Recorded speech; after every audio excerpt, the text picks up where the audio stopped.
May I invite now Sister Jane to come forward and introduce the prayer. It will be an Asian prayer. Thank you.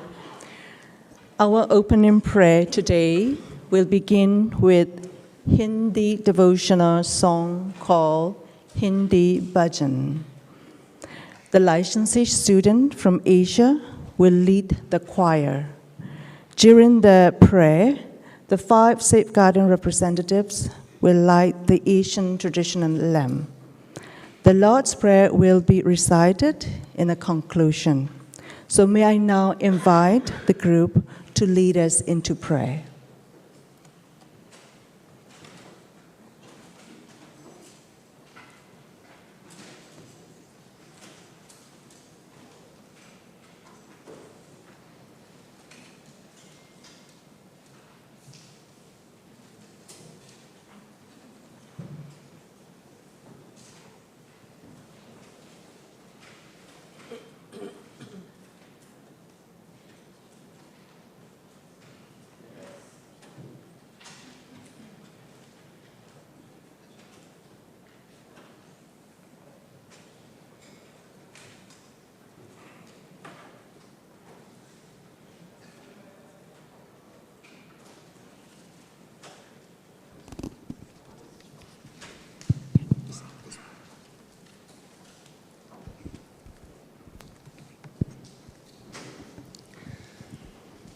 Let us be mindful of the presence of the Holy One in and around us.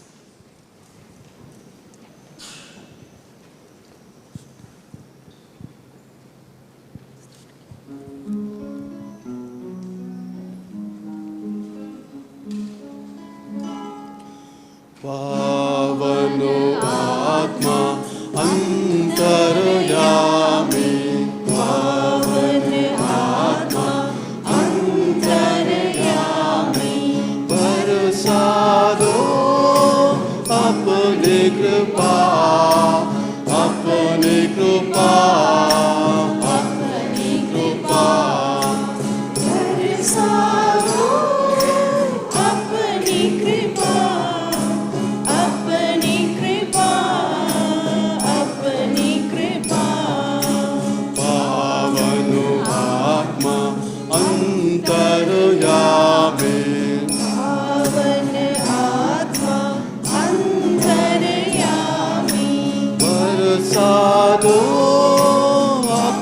Shakti, apani Shakti, apani Shakti, Varisado, apani Shakti, apani Shakti, apani Shakti, Pavanu Atma Antaryami, Pavanu Atma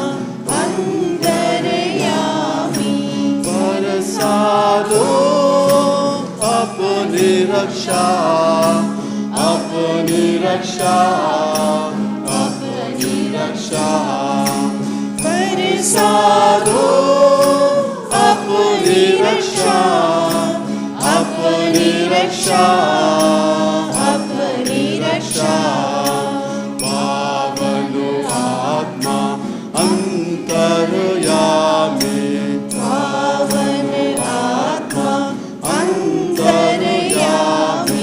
Parasado apani Kripa apani Shakti apani Raksha. Parasado apani Kripa apani Shakti apani Raksha. Pavanu Atma Antaryami. Pavane Atma Antaryami. Pavanu Atma Antaryami.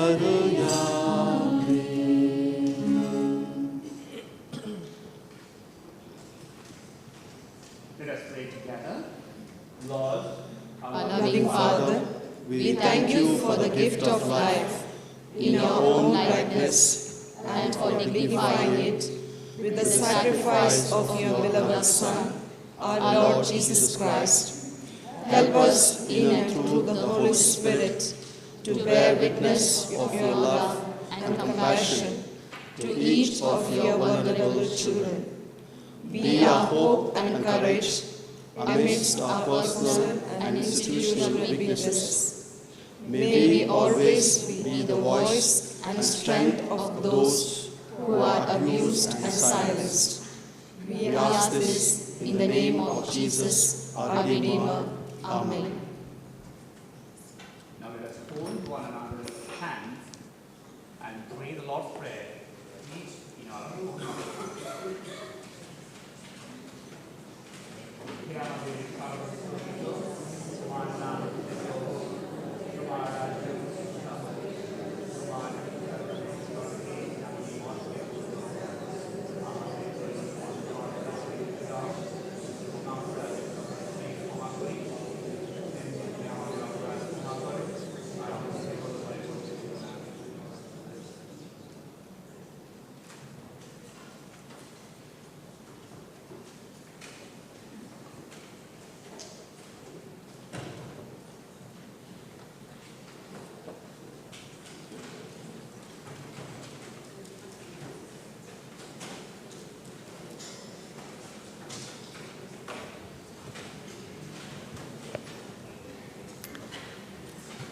Thank you very much to the group for this beautiful bhajan.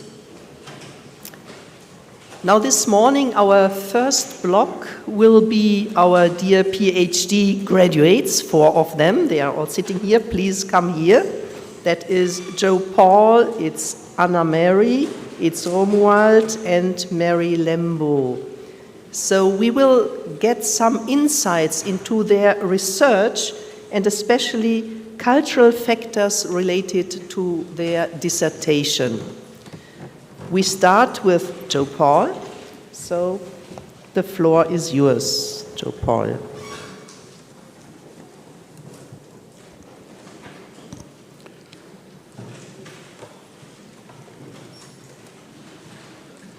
Good morning, all.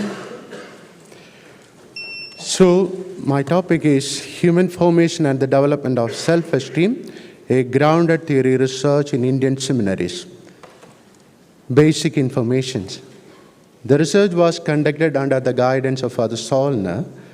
Data collection took place in November 2016, that means 10 years now, and the study was published in March 2022 as a doctoral thesis comprising 5 chapters. Research areas.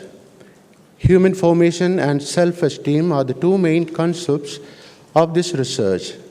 Based on them, the study focuses on 3 areas, namely human formation in Indian seminaries, the development of seminarian self-esteem, and the relationship between human formation and self-esteem development. Research questions. 3 sets of research questions were formulated. How do seminarians and staff members perceive and implement human formation in the seminaries in India? What more can be done in the area of human formation? 2, what are the relevant elements that influence the development of seminarian self-esteem? Specifically, what are the cultural and contextual elements that influence their self-esteem development? How do seminarian self-esteem and human formation in their seminary influence each other? What more can the seminary formation program do in this area with the help of the newer findings in psychology? Methodology. Among the various qualitative methods, the grounded theory method was chosen for this research. It is a systematic and inductive approach, used to construct theory from data. More specifically, this study employed constructivist grounded theory, which examines how and why participants construct meanings and actions within their particular context. The study was guided by the social constructivist paradigm. Social constructivism holds that individuals develop their understanding of the world through social interaction. Participants. The sample consisted of 20 participants 5 seminarians and 5 staff members from each of the 2 seminaries. To ensure comprehensive and varied data, the study included seminarians and staff members from the same seminary, third-year theology students, and staff members from both internal and external forums. Only seminaries preparing candidates for the diocesan priesthood were selected to maintain a homogeneous group. Instruments used. 2 semi-structured interviews with open-ended questions were conducted, one for the seminarians and one for the seminary staff. Socio-demographic questionnaires were also used for both groups. Method of analysis. The analysis began with the verbatim transcription of the interviews. Data were then analyzed through 4 stages of coding: initial, focused, axial, and theoretical coding. Memo writing and theoretical sorting of memos provided the framework for organizing the research findings. Results and discussion. The analysis of the data has provided a comprehensive understanding of the research questions, along with the formulation of 14 themes related to the research areas. They are divided into 3 research areas. First one, human formation in Indian seminaries. The first 5 themes examined the reality of human formation in the 2 Indian seminaries. Regarding the perception of age of human formation, only a few participants understood it as a gradual developmental process allowing individual differences, as proposed by the Catholic Church and supported by the developmental and moral psychology. Only 20% of seminarians described any of their personal developmental process as a part of human formation, and human formation was found to be the weakest among the 4 dimensions of formation in both the seminaries. The seminaries had 6 types of human formation program, including basic living community activities, responsibility-based program, annual report-making process, conferences, talent development program, and pastoral and social apostolic activities, but these were not effectively implemented as well. The formation environment was shaped by 9 patterns, including freedom, fear, accountability, intimacy versus distance, trust or mistrust, equality or inequality, transparency or covering up, unity or rifts, and verbal abuse. 6 human formation methodologies were identified as accompaniment, teamwork, conditioning, monitoring, role modeling, and outsourcing, showing that human formation practice is still evolving in India. 8 key human formation topics were identified: self, relationships, emotions, psychosexual integration, homosexuality in particular, safeguarding, media training, and value education. But both seminaries were poorly equipped to address them. These findings form a template of human formation, grounded in lived reality and supported by the church teaching, Christian anthropology, and psychological perspectives. The study also highlighted psychosocial-cultural influences on human formation, including patriarchal systems, cultural stigma towards psychology, and social expectations of priesthood. Development of seminarian self-esteem. The next 5 themes explain the development of seminarian self-esteem. Self-acceptance, on accepting unchangeable aspects of oneself, was found essential for healthy self-esteem. Seminarians struggle with accepting physical appearance, family background, past trauma, vocational choice, and chastity, with 30% showing vocational uncertainty and difficulty in chastity, indicating a link between vocational clarity and celibate living. Self-worth was strengthened by appreciation of family background and adherence to personal values, while comparison with each other reflected wounded self-worth. Although moral and spiritual living enhanced self-worth, many experienced a gap between ideals, and actual practice, highlighting an area for human formation. Social acceptance influenced self-esteem, where genuine appreciation from staff and peers strengthened self-esteem, while verbal abuse and rejection weakened it. Self-confidence was supported by successful use of talents and clarity of vocation, as performance opportunities enhanced confidence. Self-efficacy depended on decision-making, problem-solving, and ministerial skills. These 5 themes are collectively called self-esteem influential factors, as they significantly shape seminarian self-esteem. Psychosocial cultural factors such as colorism, celebrity worship, colonial legacy, and minority religious identity help to explain these findings. Interrelation between human formation in Indian seminaries and the development of seminarian self-esteem. The final 4 themes examine the relationship between human formation and self-esteem. Among them, the first 2 themes show a reciprocal negative influence. Poor formation environment marked by lack of transparency, verbal abuse, restricted freedom, and power imbalance can damage seminarian self-esteem. In turn, unhealthy self-esteem can hinder human formation, as low self-esteem reduces participation and distorts relationships, while inflated self-esteem reduces openness to formation. The next 2 themes highlights gap in current human formation programs in identifying and addressing self-esteem issues. Seminarians often struggle to recognize their own unhealthy self-esteem, while staff mainly identified such issues through observation only. Overall, seminaries were poorly equipped to respond it effectively. Safeguarding in Indian seminaries. The term safeguarding was unclear for most of the participants, and 95% reported insufficient knowledge about safeguarding of minors, even though they considered it important. Seminarians mainly learned about it informally, as no formal training or courses were offered in either seminaries.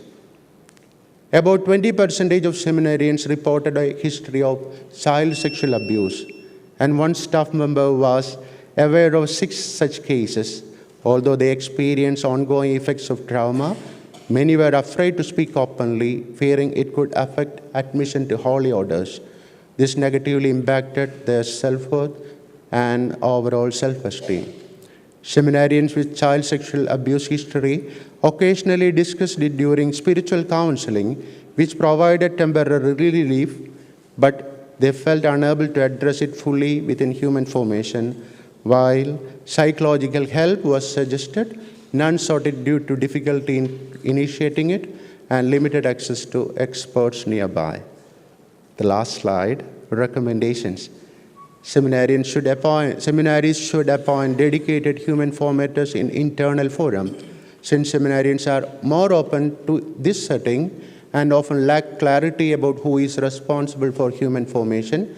Such a role could enhance the effectiveness of human formation. A psychologist should serve as a coordinator of human formation, as suggested by Ratio, to monitor the formation environment and integrate external expertise. Human formators need better preparation, as human formation currently receives less specified training than intellectual formation. The overlap of staff roles should be reduced, since dual responsibilities in internal and external forums can weaken trust. Seminarians' responsibility for their own formation should be emphasized to reduce the excessive dependence on authority. Large formation groups should be used more creatively so that no seminarian, especially those with low self-esteem, is overlooked. Psychological insights should be better integrated into formation while addressing stigma around psychological help. Psychological evaluation should be used for self-knowledge and growth, not only as an admission tool. More empirical research is needed to strengthen the practical implementation of human formation. Thank you for listening.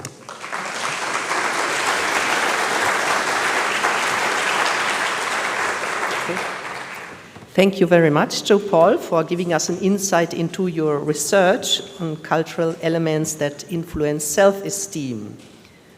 Okay, next is then Sister Anne-Marie on human formation in the training to priesthood with specific attention to psychosexual integration. Good morning to all, and thanks to Father Hans Zollner, my moderator for the thesis, which I completed in 2020. So with the theme, the human formation as cited, and with a specific attention to psychosexual integration. So this study was part of the then Center for Child Protection, Pontifical Gregorian University's commitment to raise awareness, prevention, and to provide formation towards safeguarding of children and vulnerable persons. The premises is that priestly identity in the Catholic Church implies consecrated celibacy, which ideally should make the person radically free for Christ and lived in the spirituality of priesthood. When celibacy is not integrated, frustrations and alienations are manifested in inconsistencies, psychosexual problems, and deviations. Sometimes, the sexual problems may actually reflect other kinds of problems, such as self-esteem, maturity, and difficulty in giving oneself and living deep and stable relationships. The theoretical background emphasized that serious journey of formation which carried on in the seminary. The human dimension is the foundation for all the dimensions of formation as emphasized in the church documents. The seminarians are to be guided and strengthened towards an inner unification. The ideals of priesthood are reached through internalization of vocational values, as is emphasized and proved in the other studies. In recent years, whatever the issue about priesthood, the real question is about integrity and authenticity, leading to the inquiry into where are we in the human formation to the priesthood. The methodology followed for this study was a mixed method, and the participants were 36 seminarians from a diocesan seminary, regional seminary, and international seminary. They represented from 13 nationalities, 17 Catholic dioceses, belong to 4 continents. A brief presentation of the results. Formation documents and the past research studies proved that human formation, and more specifically, psychosexual integration, as most challenging and neglected. The findings of this study affirmed this assumption. As presented in the figure, participants were subgrouped into 3 based on their presence and the absence of psychosexual difficulties and the disposition to avail the help for integration. The hypothesis 1, the seminarians' psychosexual integration is related to healthy psychosexual development and sufficient sexuality education. Seminarians who lacked sufficient sexuality education showed more psychosexual problems during adolescence and later than those who had sufficient sexuality education. The hypothesis was verified as true. In 81% of the families, the topic of sexuality was still a taboo in all the cultures. Also, the psychosexual education seemed not attended to in their educational curriculum. Most of their sexual knowledge was from peer group and social media. There was a strong correlation between psychosexual developmental problems and current sexual challenges that they were facing. The results showed that pornography viewing and masturbation were occurring together in all cultural contexts. The seminarians who experienced child sexual abuse, emotional abuse, and along with peer teasing are continually struggle with lasting consequences without addressing these issues in formative encounters. Those with homosexual struggles were sexually abused as minors and are presently struggling with sexual identity issues. Those with present sexual difficulties reported going through emotional distress due to the moral incongruence. These disturbances were reported as influencing their study, prayer, and relationships. Hypothesis 2. The human formation program offered in the seminary helps the seminarians in their psychosexual integration. The results proved it as not true.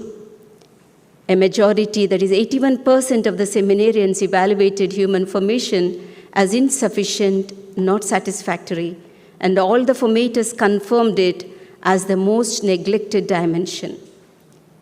About 72% of the participants expressed that human formation program does not respond to their existential difficulties. Except for what was learned in academic moral theology studies, there was no program for psychosexual integration. The proposals presented by the seminarians, such as personal accompaniment, especially to deal with their sexuality, various aspects such as self-esteem, interpersonal relationships, and the community dynamics, the freedom and the environment in the seminary, contextualized formation, etc., were missing in the seminary formation. Hypothesis 3. Those who have a healthy psychosexual maturity perceive priestly celibacy positively, and those with psychosexual difficulties view it as negatively, the practice of priestly celibacy. This was proven as false, as both psychosexually mature and with difficulties perceived priestly celibacy as positively. The results indicated that seminarians who started to integrate their sexuality and all others foresaw difficulties in living their priestly celibacy, which was a realistic evaluation and perception. As presented in the table, the foreseen difficulties were related to fear, and they experienced in the present during the formation stages. They were the fear of falling in love, fear of loneliness and internet dependency, fear to fall into vulnerabilities, and fear of media and the scandals. The results of this study also confirmed hypothesis 4, that is, the seminarians who struggle with self-esteem and interpersonal relationship issues are likely to have problems in living their sexuality well, and vice versa. In the interviews, as shown in Figure 6, given the opportunities for personal accompaniment, all the participants desired to work on present difficulties, more specifically in the areas of interpersonal relationships, sexuality, and self-esteem. Hypothesis 5. Psychosexual weaknesses are present among the candidates who scored less Christian values in the stories of imagining one's future test than those who scored higher values. This was proven to be false, because the seminarians who were vocationally mature were not all truly sexually integrated. There was a significant difference between seminary groups, that is, seminary A and B groups had a high percentage of vocationally mature and non-integrated and less immature, whereas in international seminary group, a low percentage of mature, non-integrated, and high percentage of immature. The candidates from seminary A and B were from Western culture and are more open and working on their issues, but those in the international seminary were from Asian and African context, less open to deal with their issues with their formators. Another interesting result was the 5 who had not reported psychosexual difficulties in interviews were vocationally immature in the test on the imagining of one's future stories. The significance of this research: the study contributes a clear understanding of the status quo of human formation and lack of attention to psychosexual integration in the training to the priesthood in all cultures. This confirms the previous studies conducted in the Gregorian University. By avoiding direct and open discussions about sexuality, formation houses seem to continue to fail to prepare future priests with solid integration of their priestly identity. By promoting candidates from one stage to the other without adequate screening and discernment, ends up having priests with secondary motives and not theocentric love and service. The formation programs need to follow a concrete strategies for prevention and treatment as proposed in Gift of Priestly Vocation. The insight into the relationship between child sexual abuse and homosexual struggles need to be paid attention. Greater need to pay attention to the choice and preparation of the formators for this delicate service, because formators interviewed expressed that they had no adequate preparation to be formators in the seminary. Hence, this explorative study exposes the reality of human formation, which is not sufficiently holistic, not conducive for the growth in responsible freedom, and is not adequately attentive to the education and prevention of the sexual abuse. I skip the recommendations, which you can see. The whole process of human formation carried out in genuine collaboration work is not mere enlightenment of psyche, but is the saving work of God. I conclude, the houses of formation have contributed enormously, sometimes at a great sacrifice. In nurturing the gift of vocations, however, Christ summons the church as it goes its pilgrim way to that continual reformation of which it always has need, insofar as it is human institution here on earth. Thank you.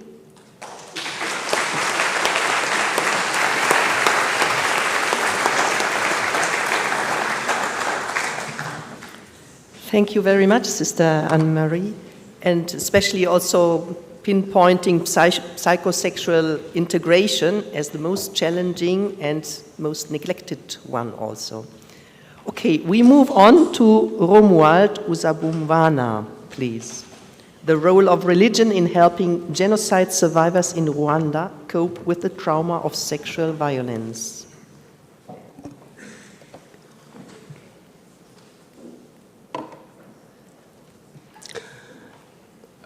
My research was about the role of religion in helping genocide survivors to cope with the traumatic experience of sexual violence in Rwanda.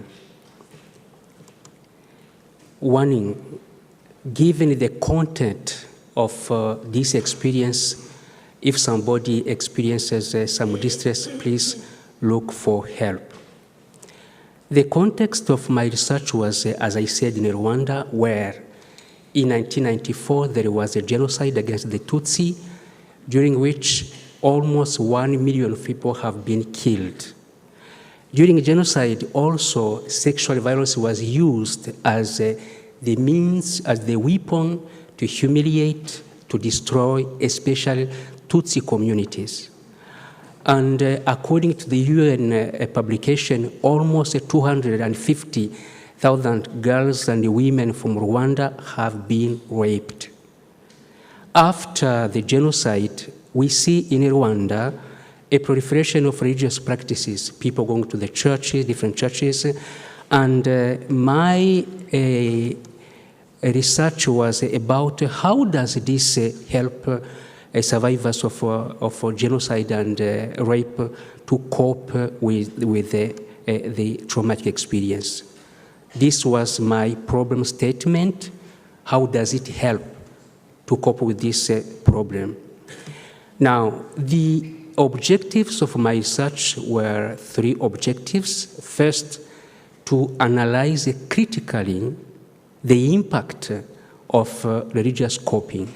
Second, to see how people they use religion to cope with the sexual violence, and also to suggest some recommendation so that we can assist in better way the victims and survivors. The key concept of my research were 3. Armed conflict and the genocide as the context of high risk of abuse and violence, especially sexual violence. Sexual violence, its all definitions, impact, consequences in different parts of the world, and religious coping, because my research was in the field of psychology of religion and spirituality. So how does faith, religion, spirituality help people to cope with their traumatic experience, in a special way, the sexual violence? Methodology, I used the qualitative research with a small number of participants, which helps me to understand their lived experience of sexual violence. So data were collected through a semi-structured interview and were carried on both sides, on site but also online. To analyze the collected data, I used what is called the interpretative phenomenological analysis, which helps you to explore the meaning people they give to their own experience. In this case, for sexual violence, how people they use religion to cope with the consequences of sexual violence. Participant. I had 7 participants, all of them women, who have experienced a traumatic experience of sexual violence. 3 of them, they had children born of rape. 5 Catholics, 1 Muslim, and 1 Protestant. And others, one of them, she was threatened to be raped the day before, and the soldiers, they told her that after being raped, they will open the womb and take the child of the Tutsi community and kill that child. So this woman, she participated. 2 of them, they had HIV infection as the consequence of sexual violence. Summary of my findings. We had lived experience of sexual violence. As I said, the 6 participants, all of them raped except one, the 7th one. 2 correspondents have been raped using a sharpened object, including guns. 1 was threatened to be raped, as I said. And 3, they were living with the children born of rape. And because of rape, as I said, 2 were infected with the HIV. Consequences, we had consequences on different levels. On physical level, as you can see, unwanted pregnancy, HIV infection, gynecological complication. On psychological level, there was a rejection from the community.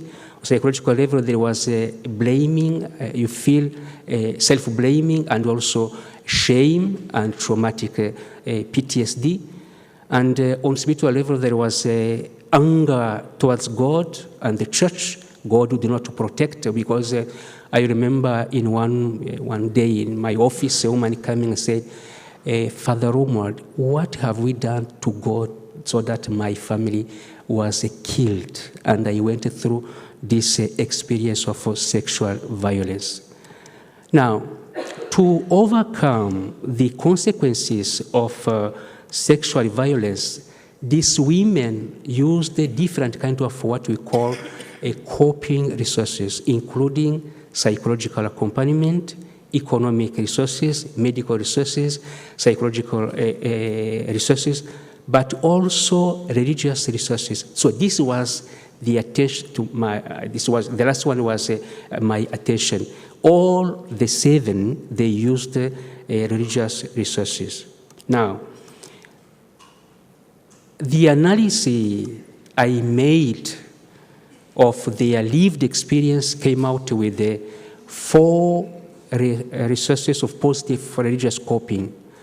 For example, individual prayer, praying in groups, religious beliefs, reading the sacred writings, religious songs, altruism, and the others. And 3 religious resources of negative religious coping. For example, getting angry with God, denying God's existence, and abandoning the religious practices.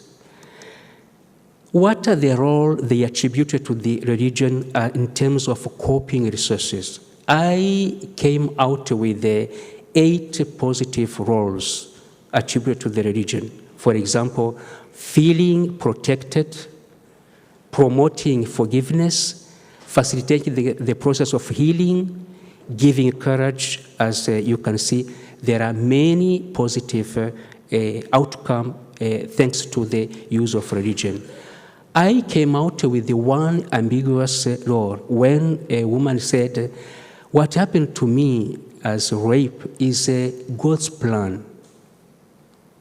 How come God accepted that an innocent woman can be raped? I came out also with the one negative role. I remember one woman told me she was pregnant of a child of rape. She told me that she got angry with God, and she wanted to get angry with God so that God can kill her and the child and finish every story. But when she gave birth without any problems, so she changed from a negative coping mechanism to a positive coping mechanism.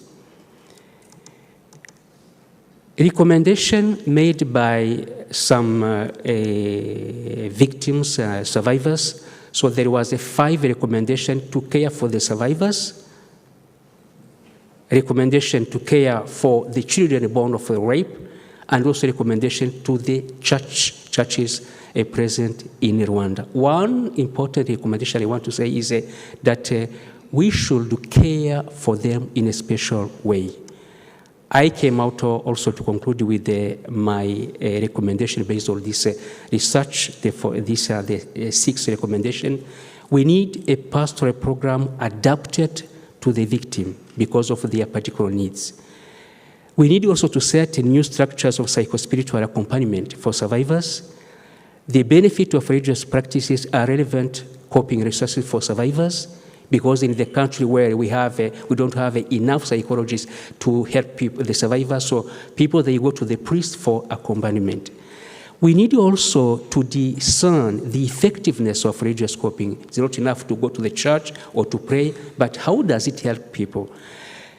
I suggest also a collaboration between what I call religion professionals, priests, seminarians, pastors, and also the health professionals, because they can collaborate together to help the survivors. And also a multidisciplinary training for religion and mental health for professionals.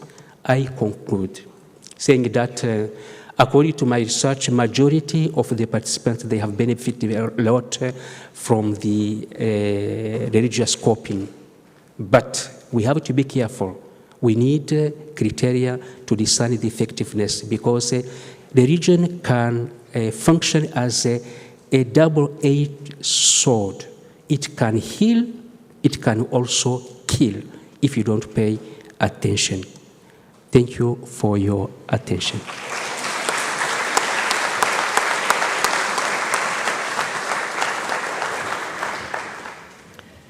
Thank you very much, Romuald, for sharing your research, which was really with very strong experiences of sexual violence of women. Our next presenter is Sister Mary Lembo, Mature and Healthy Pastoral Relationships, Emotional and Sexual Maturity for Collaboration Between Priests and Consecrated Women, a Witness to the Kingdom of God. Good morning, and thank you for having this opportunity to be in tune with all cultures here present and mine in the research I did. In my research, it was a movement. Even though the title is about maturity, collaboration, and with showing witness, it moved to ask this question, fundamental question of safeguarding, that also Father Zoller and Beer talk about, and I come to these questions today about my research. With whom I feel safe? Where do I feel safe? My research brought for some publication also from the collaboration of different cultures and people. It was in French, and it's published also in French and in German language from the help of Missio.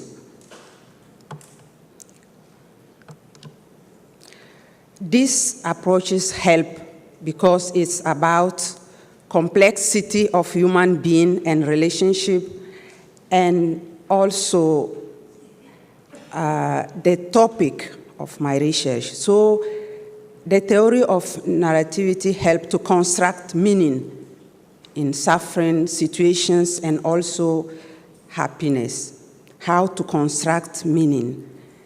And the interpretation of recur, hermeneutical interpretation, help to see situations in both sides, not only one aspect, things that can help and those that will be also not helpful.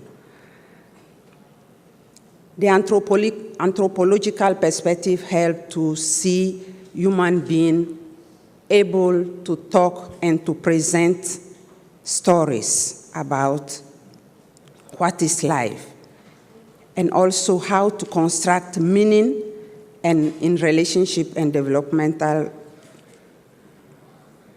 relations. The methodology of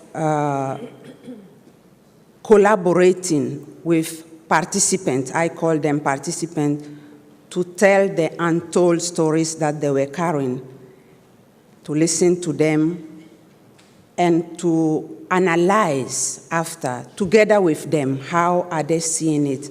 So grounded theory helped for that, to code and analyze, interpret, and compare. And there was not possibility at that time to compare, but something has been done. The objective of my research was, in the context of pastoral relationship, how to understand the imbalance of power between the person helping and the person that is depending for help. Asking for help, spiritual help to live life, make the person to be dependent on the person that is going to help. And I wanted also to say from the beginning that it was not only about maturity, but at the end it moved from maturity to abuse. The aim was to understand, especially the dynamics, in the context of relationship among some priests and women religious who went to them to ask for help, or in the context also of collaboration. And this collaboration brings the situation of how, as human being, the collaboration cannot be at the same level, but the women religious are in a subordinate relationship with the priest.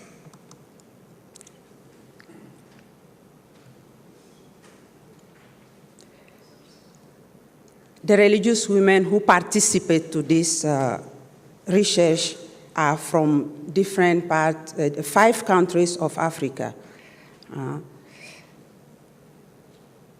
West Africa and East Africa. It's not that these countries, and they did not want to make for confidentiality, the countries are not known. They are not known also from their personalities and from where they are coming, their communities. This is not because these countries are more having this phenomenal experience more than others, because these women accepted to participate and they are coming from this background. There were 12, all of them, who accepted among more than 200 who were invited to participate, and only 9 stories were helpful to continue or to build the research. 5 religious women that they did the first and final vows, and 4 novices. Most of them finished high school, and yes, also. The result of my research is abuse of power, abuse of trust, physical abuse, emotional abuse. And so also sexual violence, rape, attempt of rape, not wanting sexual intercourse, and sexual and emotional harassment, and sexual solicitations with insistence and threats. The consequences are multi-dimensional also. The integrity, the pain, the pregnancies followed by abortion, and the children also, who are them and what are they becoming as human beings. Psychologically, they're carrying the guilt and shame and all kind of difficulties at the psychological level. And the question also to understand is who will carry the guilt, who will carry the shame. Is it the person who is in a vulnerable condition, and this condition as pastoral relationship, as I said already, the imbalance of power is obvious, and in the collaboration also. The community, is the community a safe place? Not always. So how it affects the community life also are these different, the feeling of inconsistency in the community, feeling judged by the other sisters, or fearing for the fellow sisters and those who are in formation that the same priest can abuse, quarrel, jealousy, and all these kind of things where how socially the consecrated woman can be followed or controlled, and the spiritual integrity also is there. Who is God? That these things can happen in the context of religious life. The dynamics that I wanted to understand to prevent, especially in the process of training, are these ones.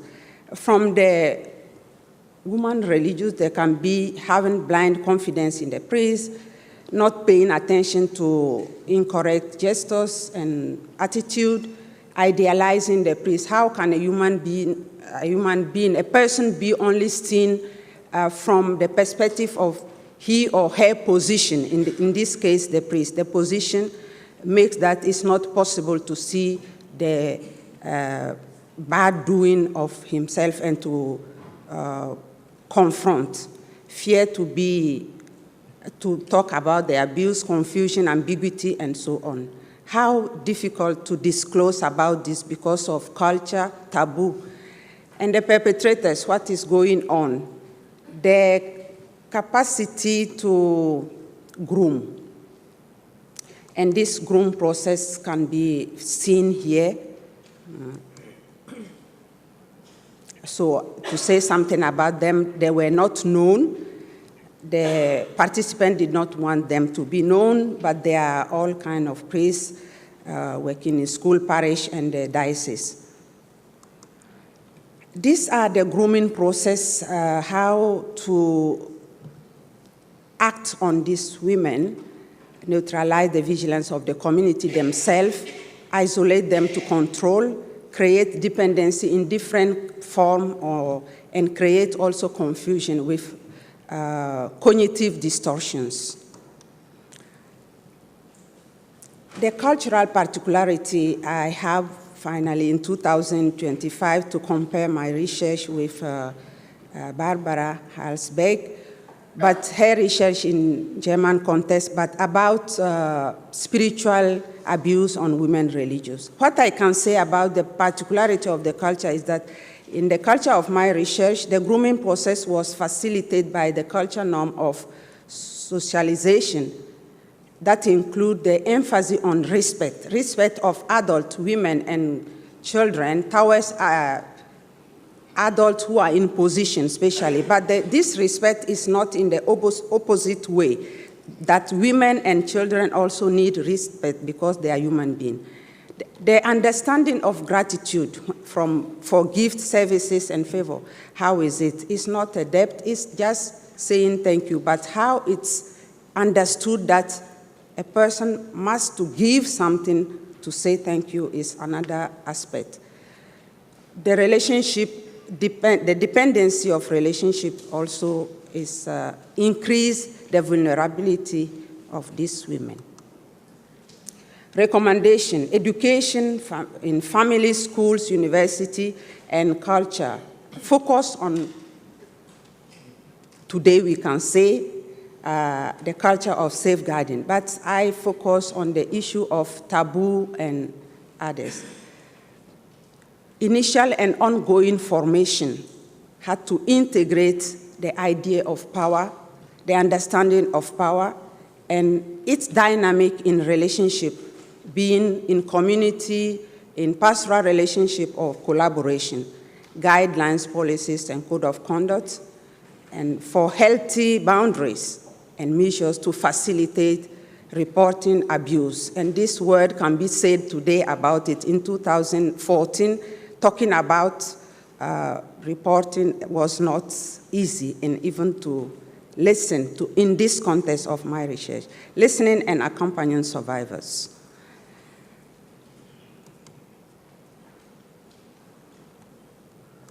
Thank you for your listening.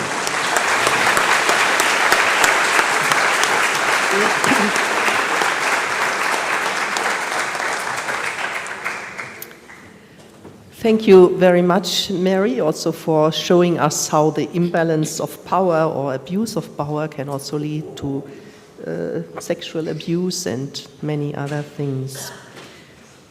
Okay, at this point, we thank our 4 PhD graduates very much. And if you have questions afterwards, we would encourage you to approach them during the break, because we will come now to our keynote speaker. So thank you very much to you.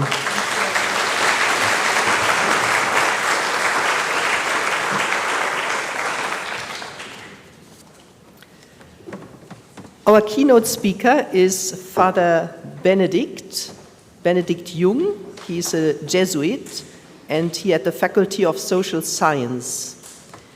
He's an associate lecturer at the Faculty of Social Science here at the Gregorian, a member of the Society of Jesus. His academic work engages key questions at the intersection of social theory, religion, and contemporary global issues. His research focuses on the relationship between religion and society, with particular attention to ethical, intercultural, and interdisciplinary perspectives.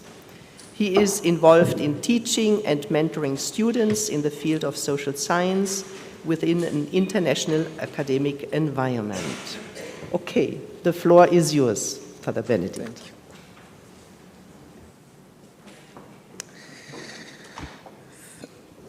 Thank you. Thank you very much for the kind introduction, Sister Miriam. I'm very grateful for the opportunity to share this time with you who are committed to safeguarding intercultural dialogue and the protection of human dignity. I hope that today's reflection on Confucian perspectives will contribute to our common learning and open a fruitful conversation amongst us.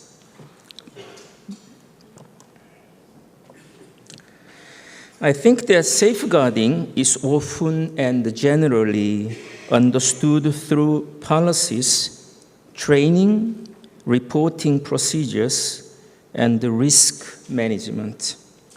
Yet this view seems to be a bit incomplete, because safeguarding also concerns relationships and human dignity. Institutions must recognize vulnerable persons, receive disclosures honestly, and respond before harm becomes normalized or concealed.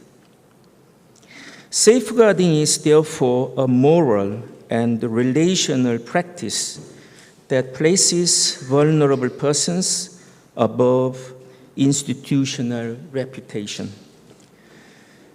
Culture also shapes how safeguarding is understood.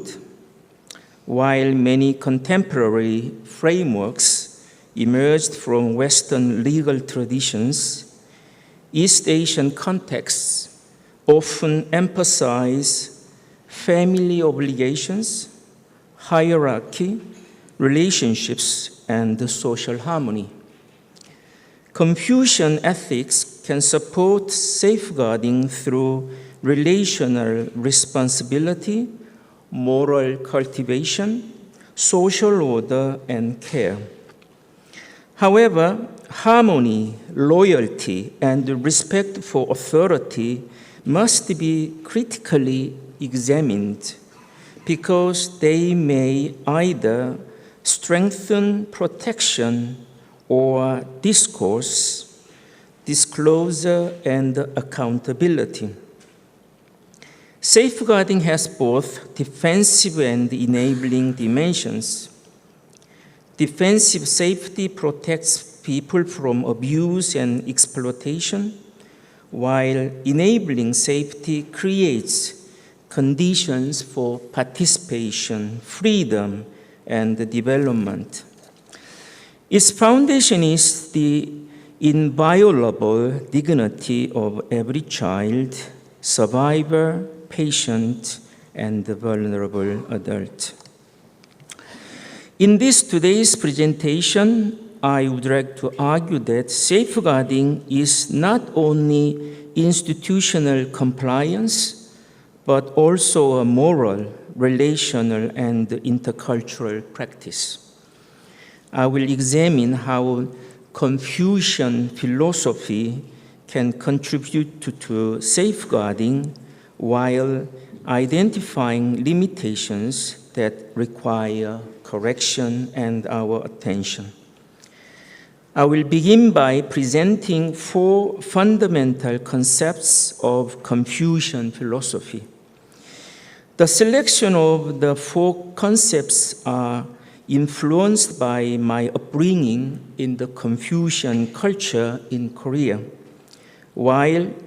which make me believe that they are essential to any discussion of safeguarding.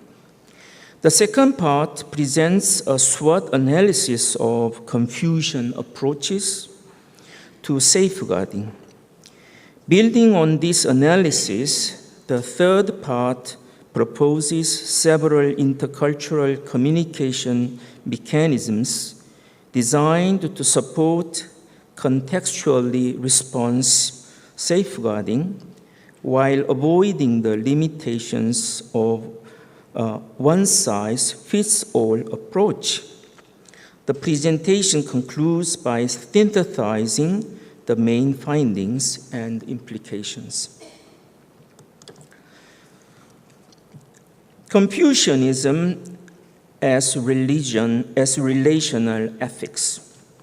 A major tenet of Confucian philosophy is that persons are constituted through overlapping relationships rather than existing as isolated individuals. As one Korean scholar explains, this world is not a world of my existence alone, but one in which you, as the other, also coexist. Recognizing the other and seeking mutual flourishing, therefore, contributes to the creation of a human culture. A closely related understanding of human flourishing appears in Pope Leo XIV's encyclical Magnificat Humanitas. The quality of a civilization is measured not by the power of its means, but by the care it is able to offer, by its ability to recognize the other as a face, not merely as a function. The ability to care for one another is a fundamental dimension of our humanity, one that is learned and mastered through lived experience. Read together, these perspectives suggest that a humane civilization depends on relational recognition.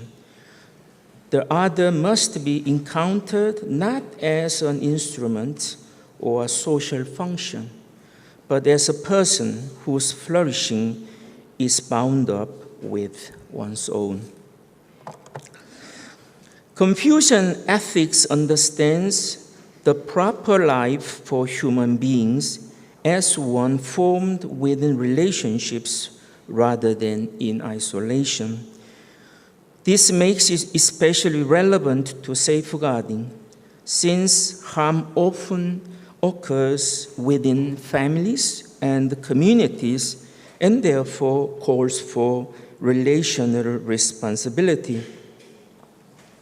Moral identity is thus grounded in the quality of relationships, while moral excellence extends beyond family loyalty to sympathetic concern for all people and the pursuit of complete goodness. From this perspective, safeguarding becomes a shared relational obligation. Individuals and organizations must create environment in which trust is sustained, dignity and vulnerability are respected, and the responsibility for protection is collectively assumed. Confucianism is therefore best understood not merely as a system of rules of ethics, but as a tradition of moral formation rooted in relationships. Human beings do not become ethical in isolation. Confucian ethics asks not only what action is right, but also what kind of person should I become, and how should I live responsibly with others. This approach connects personal character, social responsibility, and institutional culture. Let me present 4 Confucian concepts that might provide a useful framework for understanding this ethical vision.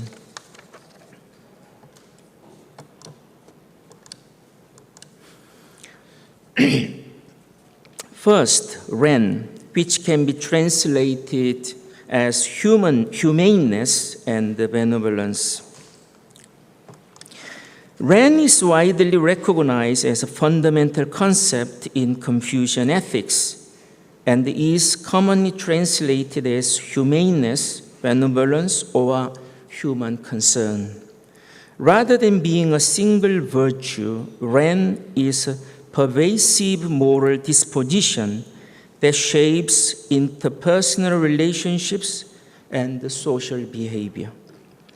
Confucian character formation can be described as comprising humaneness, righteousness, propriety, knowledge, integrity, reflecting the relational nature of this ethical tradition. Because these virtues foster compassion, Ren is particularly relevant to safeguarding as an expression of concern for those most at risk. Confucian thought also emphasizes collective conscientiousness. People understand ethical progress as directed toward the welfare of the society and the collective, highlighting the social dimension of moral responsibility. Effective safeguarding similarly requires communities to assume shared responsibility for preventing harms. Within Confucian moral philosophy, Allison identifies universal love as an important ethical consideration and describe reciprocity as a central principle. Reciprocity requires individuals to consider how their actions affect others. Together, universal love and reciprocity support the safeguarding principle that every person is entitled to protection and respect for their rights and dignity. Safeguarding can therefore be understood as an expression of care and collective moral responsibility. The appropriate conduct and social order. While Ren focuses on the care for others, Lee focuses on the societal expectations about what behavior is appropriate. Confucianism does not sharply separate character from behavior, because genuine moral development is expected to become visible in action in our daily lives. Virtues are not merely inner qualities or good intentions. They are formed through repeated practice and expressed in the way a person treats others, fulfills responsibilities, and responds to particular situations. Consistent moral conduct, therefore, both reveals and further shapes a person's character.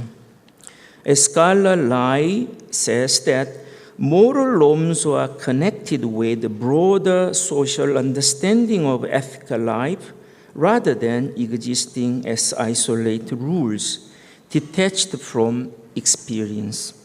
He also considers the practical implications of ethical values for regular social interactions. As he notes, moral values develop their significance through their practical manifestation. Practical manifestations. Hence, if ethical values are to be of practical significance in shaping people's conduct, they must be expressed in observed actions. In the case of safeguarding, this entails respectful communication, openness, and responsible actions. Without the practical manifestation of safeguarding values, they become like empty symbols, which at best are statements of wishful thinking. That is, they do not have any meaningful or practical influence on the culture of an organization. This is an indication of the enduring relevance of moral values, which, for safeguarding, points to the necessity of developing ethical cultures within the constant practical expression of ethical values in an organization. For safeguarding to be effective, moral values need to be accompanied by the forms of conduct that are expressive of these values throughout the organization.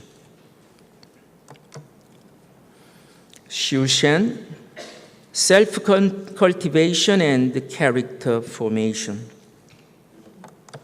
One of the fundamental characteristics of Confucian ethics is Xiushan, the disciplined cultivation of one's mind, character, and behavior. Whereas many ethical systems emphasize external rules to follow, Confucianism assigns individuals responsibility for self-reflection, learning, and moral development. Several scholars describe this process as involving personal and community efforts, especially self-cultivation, thereby combining individual responsibility and communal support. This has important implications for safeguarding, because ethically formed individuals are essential to ethically functioning organizations. In discussing self-cultivation, a scholar explains that Mencius understood Cheng as an inner moral virtue and as a concept connected to metaphysical principles, expressed through the way of heaven and in the way of human beings.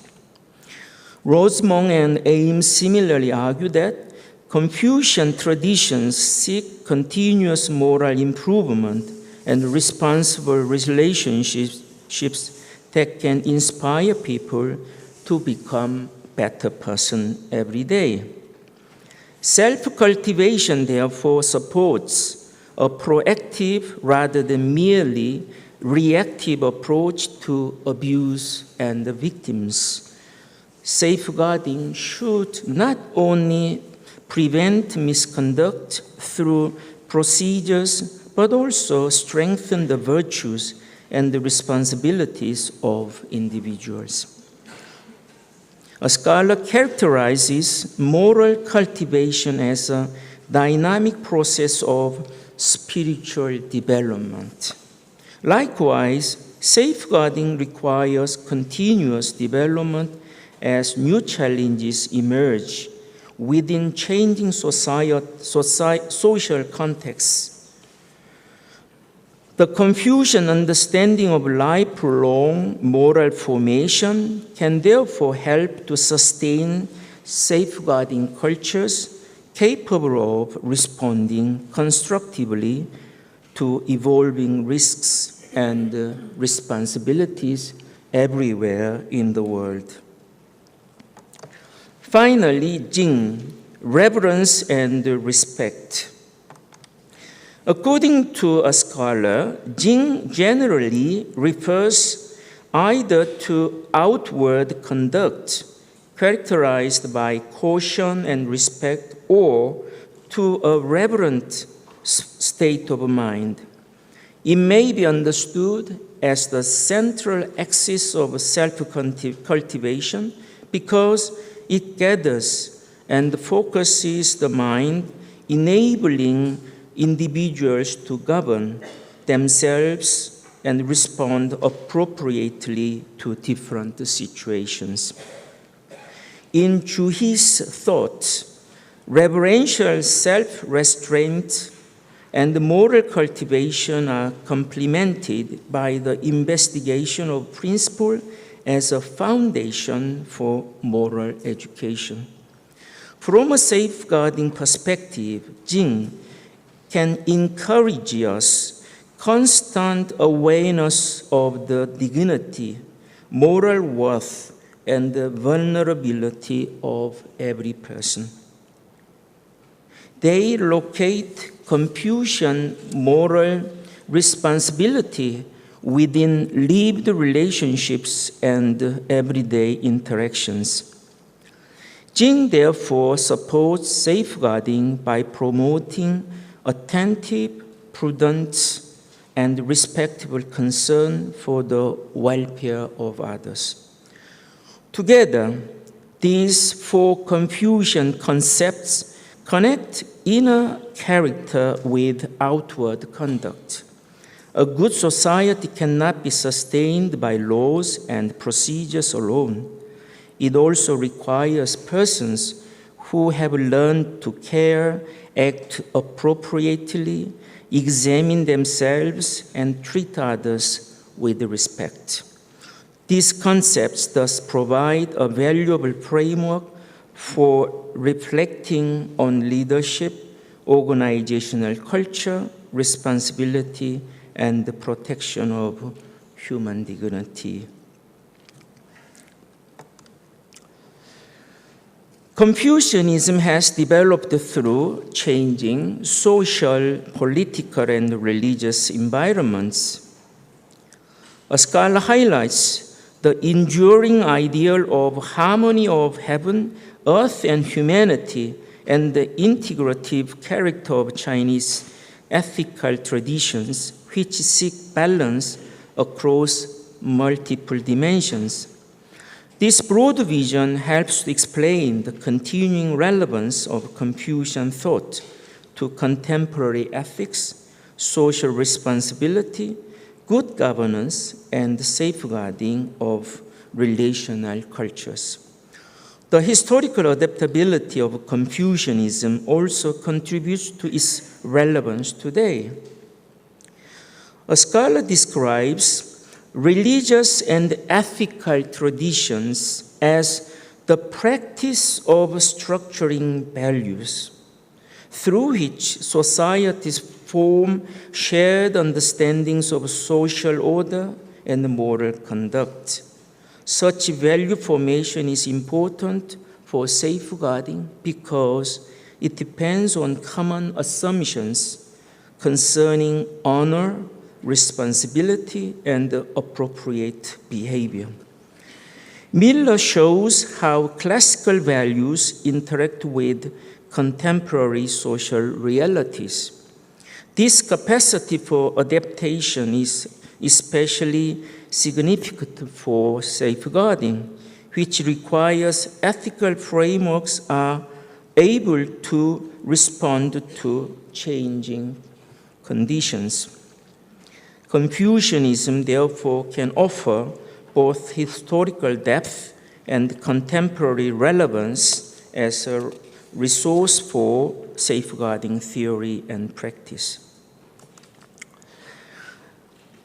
Now I move to the second part.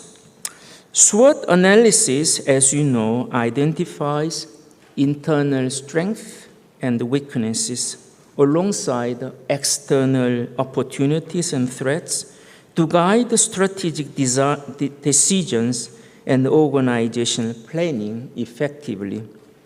A SWOT analysis provides a structured approach to understanding the internal and external factors influencing the application of a Confucian framework in safeguarding. Strength. One of the principal strengths of a Confucian approach to safeguarding is its understanding of human beings as ethical and relational persons. Ethical identity is formed through social relationships and fulfillment of social responsibilities. This perspective is particularly relevant because abuse, neglect, and exploitation occur within relationships. Confucian ethics, therefore, provides a framework for evaluating the quality of interpersonal relationships and the duties that people owe one another. A relational understanding of persons also presents ethical responsibility not only in terms of individual rights, but as obligations arising from mutual relationships. This strengthens safeguarding by encouraging communities and organizations to recognize vulnerability and accept that protection is not solely the responsibility of designated professionals. Safeguarding becomes a shared community responsibility rather than merely an administrative function. Compassion is another important contribution of Confucian moral thought. Safeguarding depends on the ability to recognize forms of harm that may remain outside the formal procedures.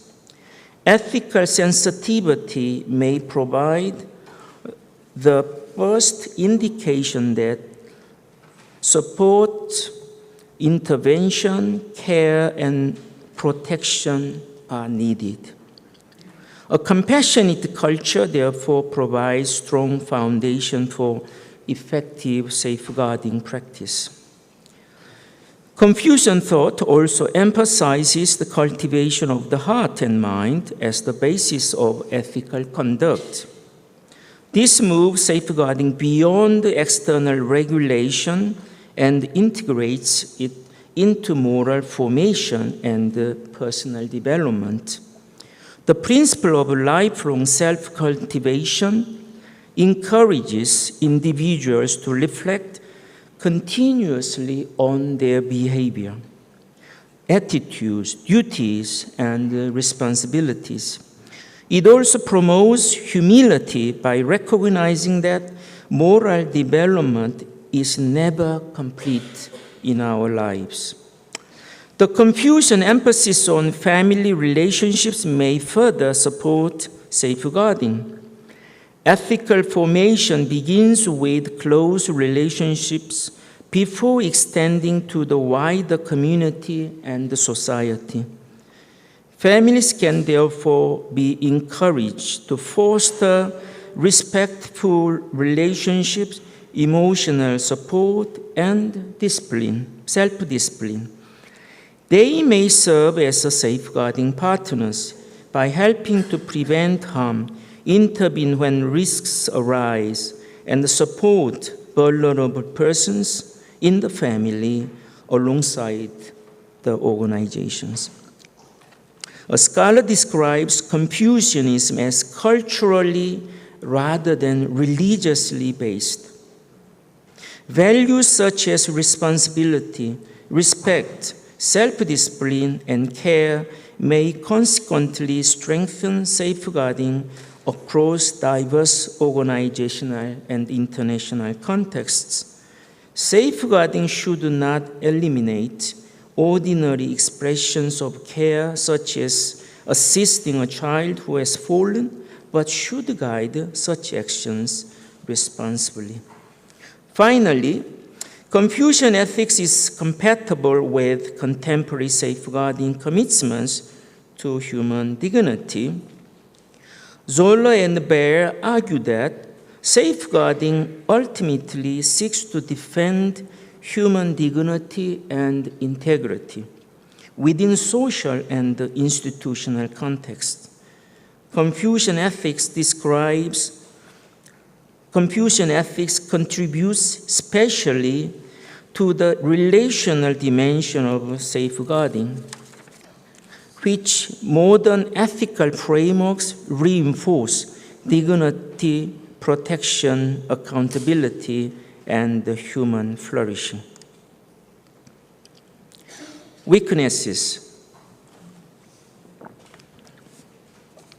Several limitations of Confucian safeguarding frameworks must be carefully examined. Confucian self-cultivation does not inherently restrict moral development to men.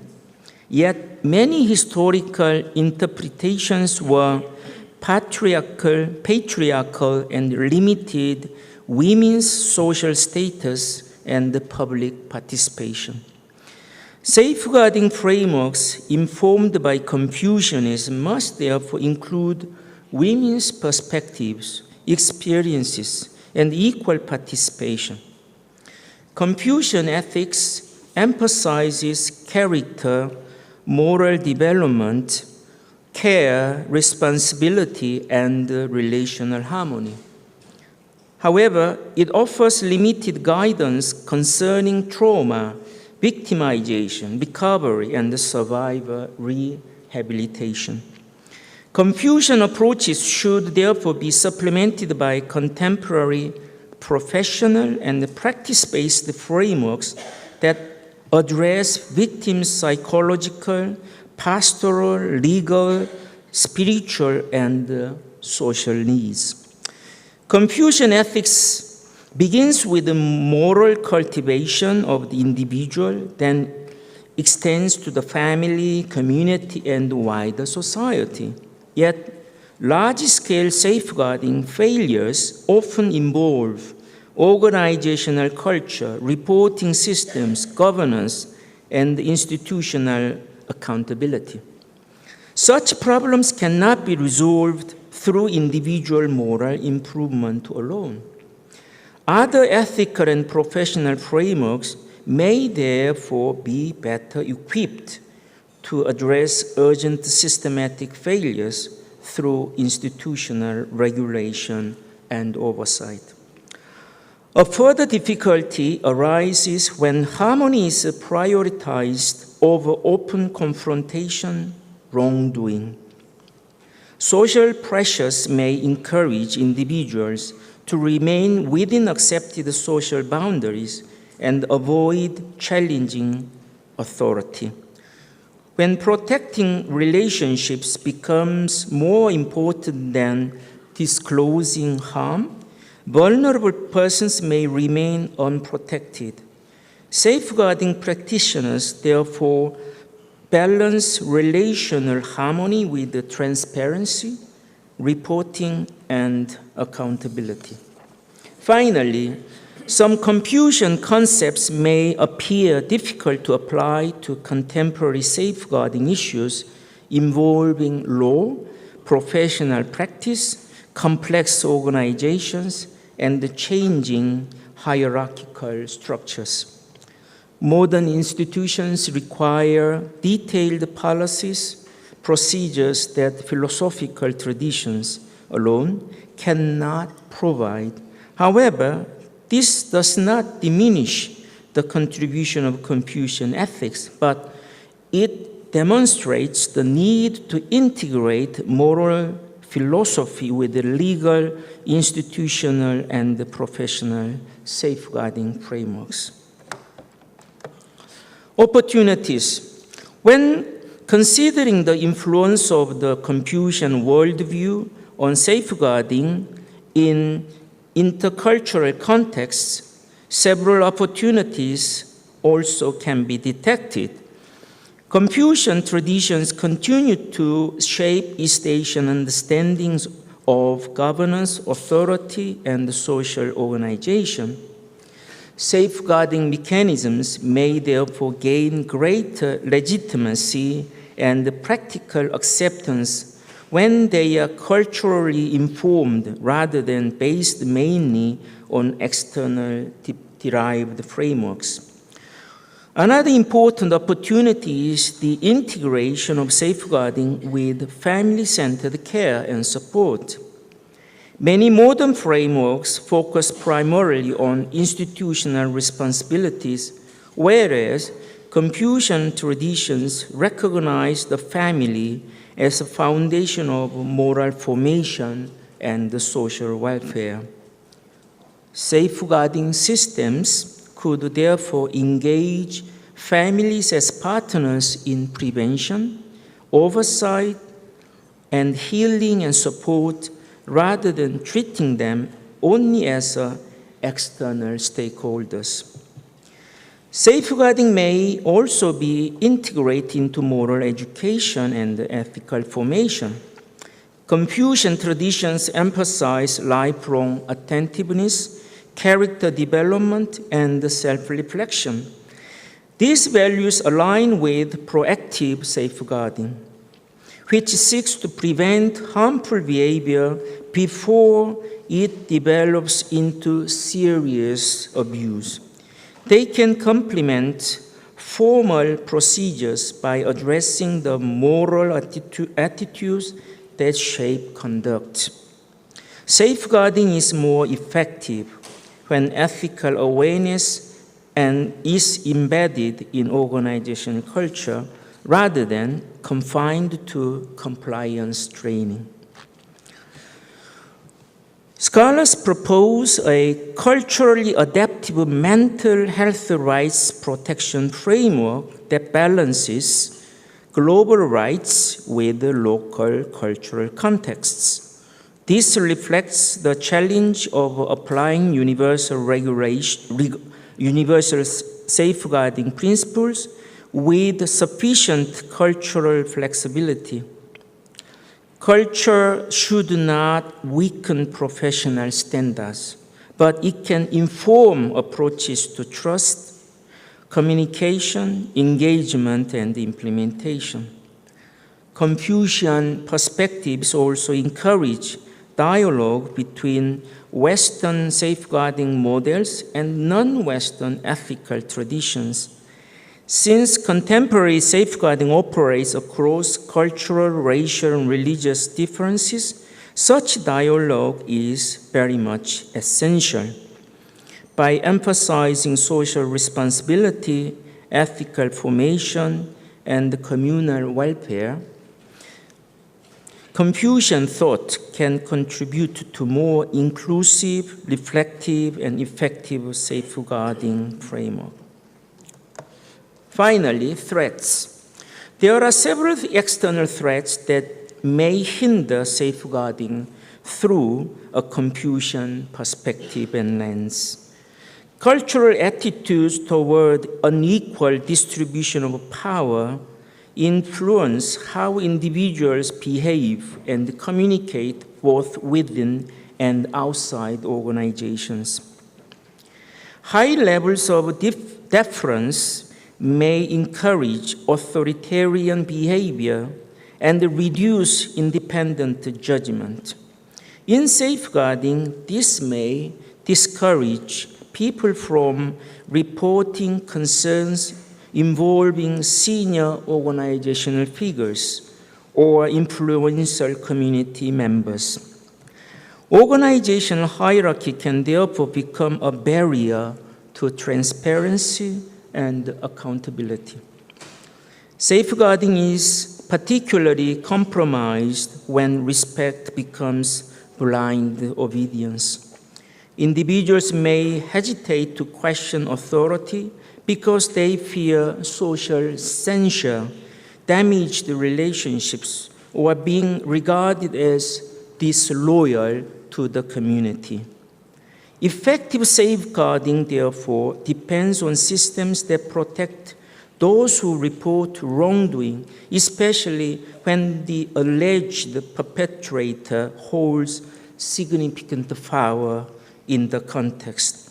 Without such protection, abuse may continue for long periods. Another threat is the culture of face-saving in East Asia. In relational societies, preserving personal and collective reputation is very highly appreciated and valued. This can create the pressure to conceal, minimize, or dismiss safeguarding concerns, placing the reputation of a family, community, or organization above the needs of vulnerable victims. A related threat is underreporting. The desire to preserve harmony and social cohesion may suppress emotional expression and discourage help-seeking. Victims, particularly those experiencing domestic abuse, may fear disrupting the family or community or creating social conflicts. Safeguarding systems must therefore encourage disclosure and provide meaningful protection for those who report harm. Safeguarding often requires difficult conversations that may temporarily disrupt group relationships. When institutions prioritize superficial harmony, their ability to protect the people from preventable harm must be weakened. A discerned balance is therefore needed between respect for relational harmony and the willingness to confront harmful conduct that places individuals at unnecessary risk. The final part, the third part, is about intercultural communication mechanisms for safeguarding. Because safeguarding cannot rely on one-size-fits-all universal mechanism, several challenges arise. First, risks differ according to cultural, institutional, and personal contexts. So a uniform policy may overlook specific vulnerabilities. When safeguarding is reduced to rules, forms, and compliance procedures, it may lose sight of its deeper purpose, that is, the prevention of harm, the restoration of the dignity, and the creation of safe relationships. Moreover, universal approaches may not always account for power dynamics, local customs, or unequal access to reporting systems. Therefore, safeguarding requires both clear, shared principles and careful attention to concrete local situations. It must combine universal responsibility with contextual sensitivity, institutional accountability, and pastoral care for the victims. Despite this difficulty, some universal aspects of safeguarding can be considered. First, culturally sensitive safeguarding. The most successful safeguarding initiative might be those that recognize the differing cultural perceptions and assumptions that relate to vulnerability, and that ultimately impact communication and decision-making procedures. Programs developed in one social context may face challenges if implemented in communities with differing ethical and relational contexts. Safeguarding professionals then need to recognize how the concepts of responsibility and family and the attitude towards safeguarding impact the thinking around protective measures.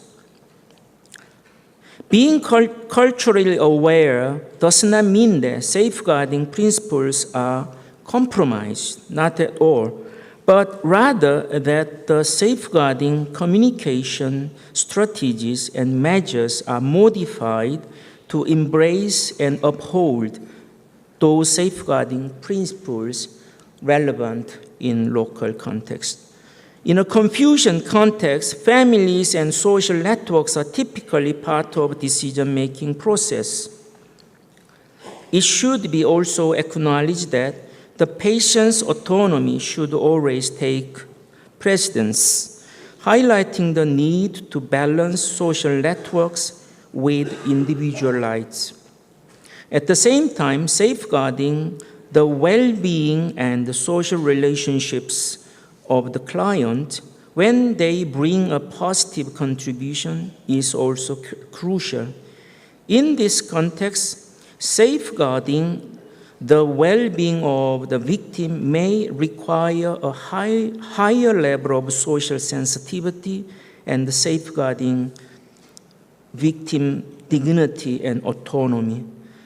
Again, according to Zola and Baer, trust, responsibility, and active concern must shape every environment created by safeguarding. For this reason, safeguarding practitioners are expected to undergo intercultural training to help them to recognize cultural differences while holding firm to universally consistent ethical standards. These two polars must go together rather than sacrificing one another. Second, would you allow me about 3 or 4 minutes more? No? Even though you say no, I will go ahead. Number 2, contextual reporting and support systems. If reporting systems are to function effectively, they must be designed with sensitivity to the local conditions. Social expectations of deference to authority, reputation, and interpersonal harmony influence individuals' decisions regarding the reporting of concerns. Scholars illustrate that cultural standards affect the decision to report and the readiness to describe one's own vulnerability. Contextual safeguarding systems must allow multiple ways to report concerns. Depending on the social and cultural context, individuals may prefer different ways to communicate. Safeguarding systems must be flexible and responsive to varying communication methods in order to maximize the likelihood that individuals will seek help before the situation worsens. Flexible but careful safeguarding systems provide accessibility to diverse and multiple safeguarding structures. Third, universal principles with local adaptations. Successful long-term safeguarding requires commitment to global ethics while adapting safeguarding measures to local contexts. There should be no differences in safeguarding measures vis-à-vis dignity, protection, accountability, and respect of persons. Similarly, safeguarding should prioritize the welfare of the victims and not the situation. Using the recommendations of Zola, the focus should be on simplicity of language and methodology, not the sacrifice of fundamental ethics. Safeguarding, therefore, is a mix of universal and culturally attuned ethics. Safeguarding, therefore, is a mix of universal, where ethical flexibility and cultural sensitivity are thought of as competing priorities, a safeguarding policy that protects both ethics and serves the situation best can be the result of the most optimized safeguarding practices in a global context. Effective safeguarding requires the integration of moral principle, cultural understanding, and the responsible practices. Protection, accountability, transparency, and respect are not culturally optional. They provide ethical standards by which institutions, relationships, and procedures must be judged. At the same time, a framework that ignores cultural realities may remain formally correct but ineffective. Contextual adaptation, therefore, strengthens rather than weakens ethical standards. In conclusion, from the Confucian perspective, safeguarding must be understood not merely as administrative compliance, but as a moral and relational commitment to human dignity, protection, and flourishing. Policies, procedures, and accountability structures remain essential, yet they become effective only when they are supported by ethical character, responsible relationships, and culture willing to recognize vulnerability and confront abuse. Confucian philosophy offers valuable resources for this task through its emphasis on humaneness, appropriate conduct, self-cultivation, and reverent attentiveness and social responsibility. Its fundamental concepts can strengthen safeguarding by connecting external standards with inner moral formation. At the same time, they must be approached critically. Harmony must not become silence. Respect must not become blind obedience. And loyalty to family or organization must never take priority over victims and survivors. The central challenge is therefore not to choose between universal principles and the cultural sensitivity, but to bring them into responsible dialogue.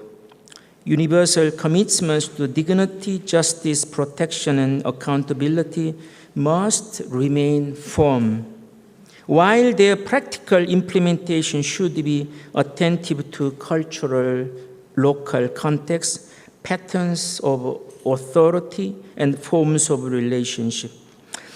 When these dimensions are integrated, safeguarding, I hope, will become not only an institutional obligation, but a common human responsibility across cultural and religious contexts.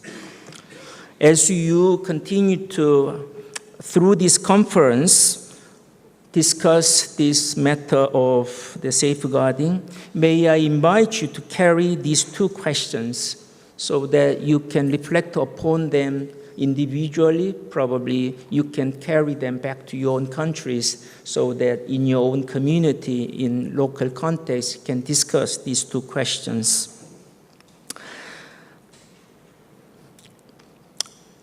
I hope these questions may help us to examine not only what our policies require, but also what kind of relationships and institutional cultures we are creating for those who are most vulnerable, for them we are serving. Thank you for listening and the patience.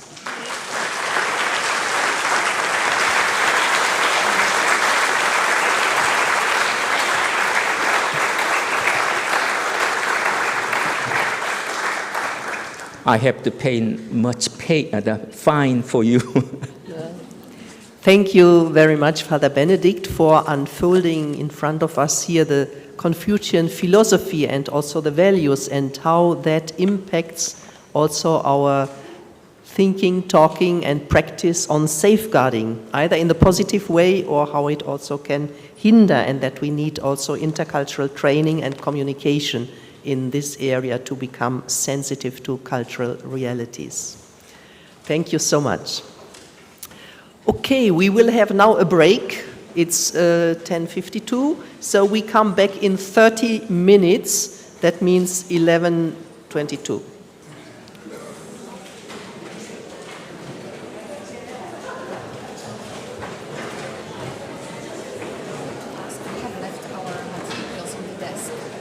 Which?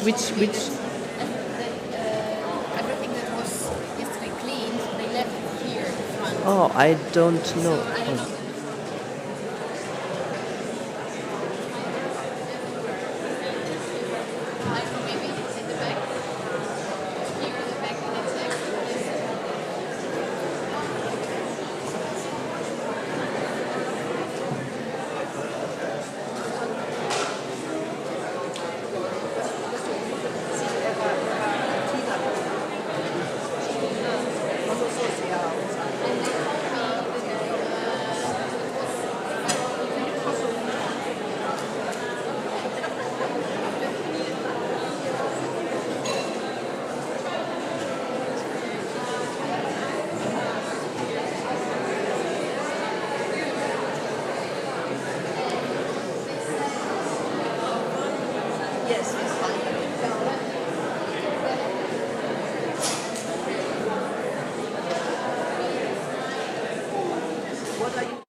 Father Benedict, beyond compliance, Confucian self-cultivation and safeguarding in intercultural contexts.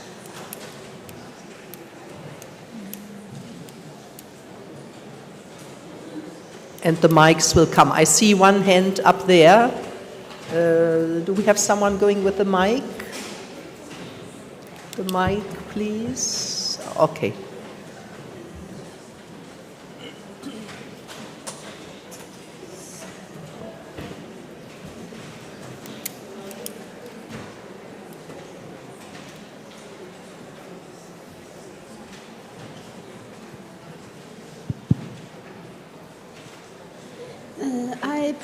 And please be short and say your name and where you are from. Thank you. I'm Rachel Zhu. I'm a licensure student, first year. I really appreciate Father Zhong's presentation. Remind us the sensitivity, cultural sensitivity. When you mentioned that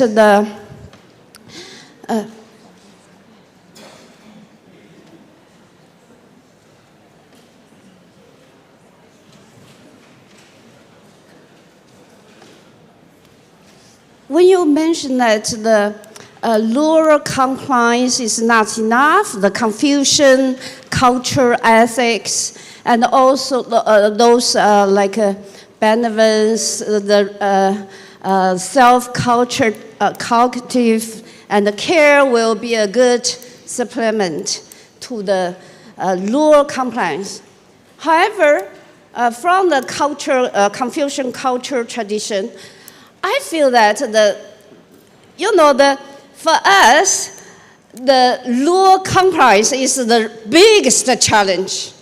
So when the people from maybe you live in the Western context, you emphasize this culture, this kind of inner moral, the cognitive will be a good part to make the compliance, to supplement to the compliance of the principle. But for us, we need the rule, we need this kind of requirement of the compliance. And so this is a big challenge. When I sit here, listen to your lecture, I feel, wow, it's too ideal. And this kind of a culture created lots of moralist hypocritics. And also, it became a really, I think anyway, so I really want to listen of course, the sensitivity, cultural sensitivity is a good part. Maybe a good for the Westerner, but not for the local people. Mm-hmm. Thank you.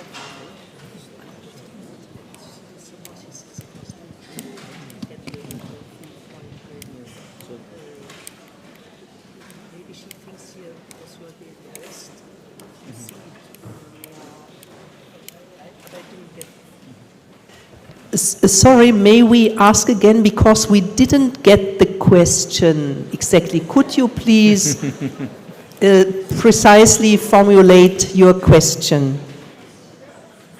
Thank you. I think when people sit together and then we can start. My question is that how to keep the balance from the culture, the East Asia Confucian circle. I feel that the lure of the requirement of to do the safeguarding, the lure compliance is so important. But when you emphasize the cultural sensitivity, this kind of Confucian moral will be a good supplement. I think it's too ideal to the local people. So that's my question.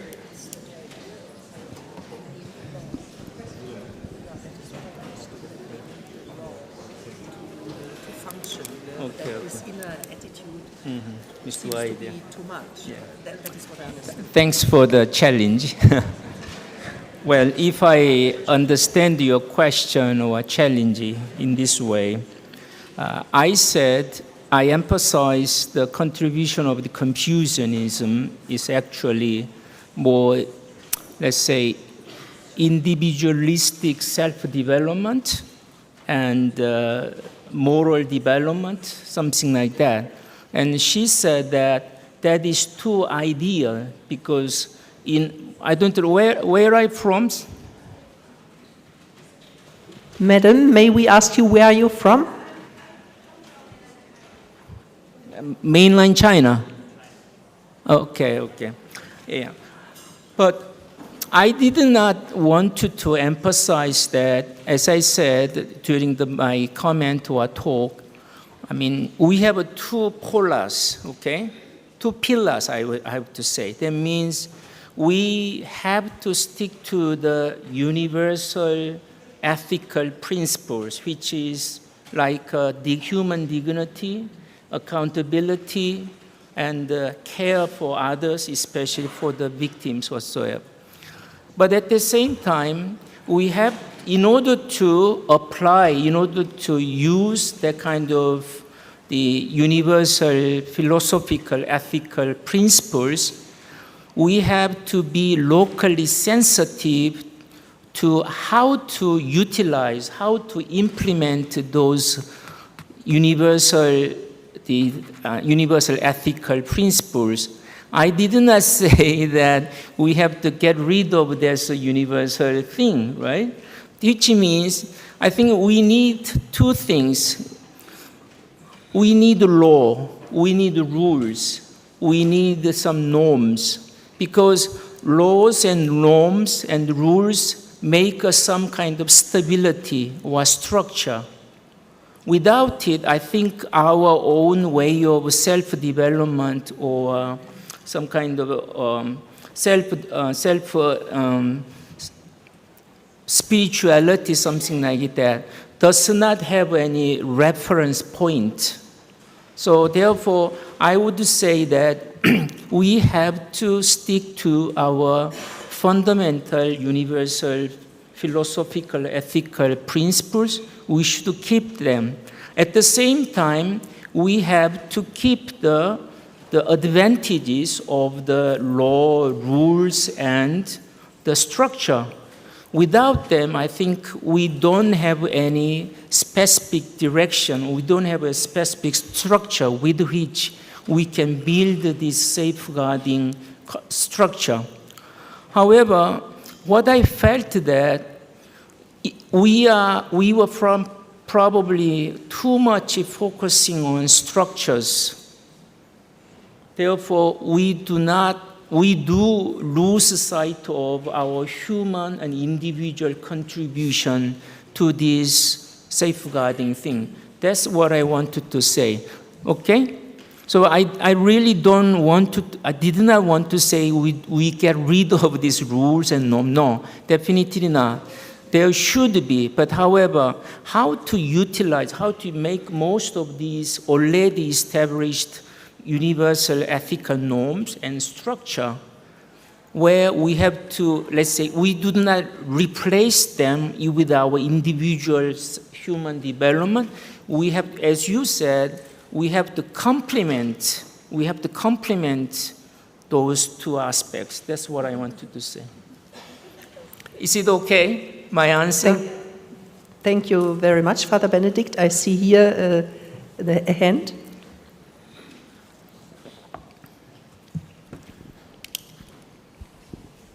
Thank you.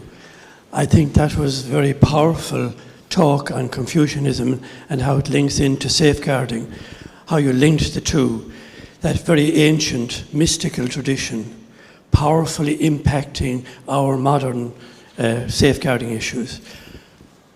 Over the last 40 years involved with safeguarding, we have, as you have pointed out, policies and ticking boxes has been characteristic. Many clerics and priests got frightened of the process and there was a great unease about it, and consequently both survivors and those who were abused and the church itself, everybody suffered from not getting that balance proper.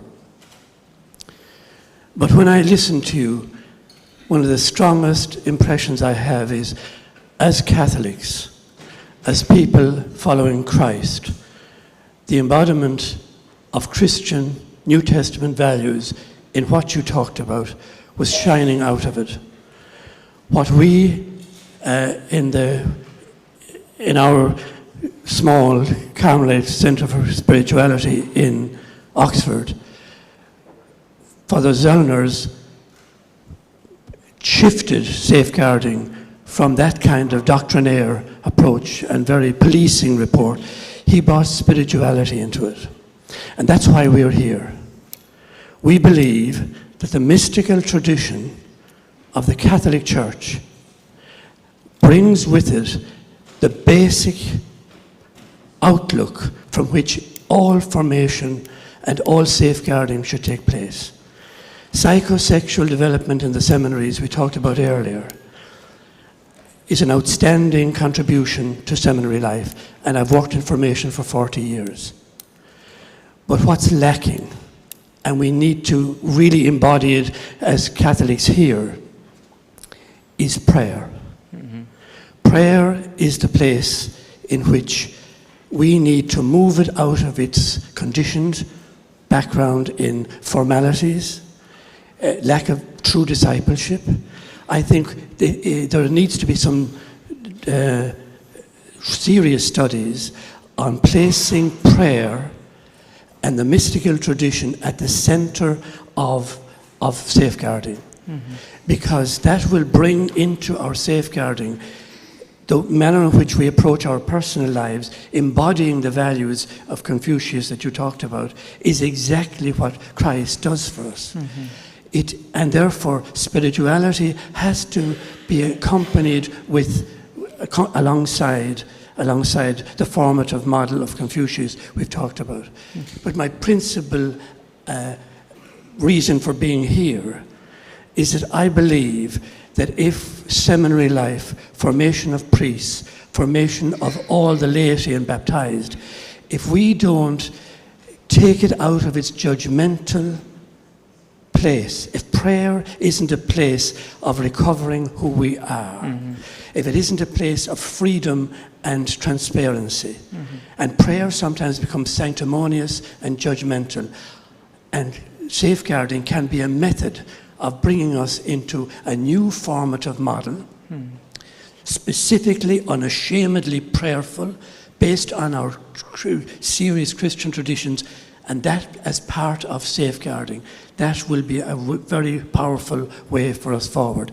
And that's why I'm here, and that's what we offer in our own small spirituality centre. We try to bring into Carmelite spirituality, applying Carmelite spirituality. Mm-hmm. That's the whole purpose of it. But thank you for that contribution, and I would like to see it reflecting also our New Testament values. Mm-hmm. Thank you very much for your contribution and comments. I don't know. Yeah, it's this shift from, let's say, observance of the law to an interior felt responsibility, that what we want, and which is not so easy. I think I found it quite interesting, Father, because, I have been hearing about the safeguarding so often, so many years. And then we had some kind of some program through which we have to equip ourselves. What is the fundamental thing that the safeguarding is trying to say? Basically, we have to protect the human beings, which is the fundamental loving part of God, right? So therefore, I think what you said that, if I'm not mistaken, safeguarding is one thing. However, if we intermingle or integrate safeguarding into our prayer life, our spirituality, actually we can find some hidden parts that we don't see at the moment in the safeguarding, but if we enter into prayer life and spiritual life, or if we bring those two lenses into understanding or interpreting and implementing safeguarding, probably we can find a new world. Thanks for the comment. Thank you. Okay, the floor is open for another question. I see Hello. Here Joseph one Stuchley and then speaking. two. Joseph Stuchley speaking. I have a question. So thank you for the speech because it was eye-opening and it was a very nice introduction to the Confucianism. My question would be how to relate this ethical life developed socially through responsibility, concern, and complete goodness to Mr. Freud and his superego. Because is this somehow another demand from society that I should, which is kind of supporting and making bigger the superego, or is there somehow connection with a person? Because as you describe it, I think it's very useful for our society to understand the relational aspect of society, but how does it relate to the superego? Is it a superego demands, or is it coming from self and from the relationship with other? That would be my question. Thank you.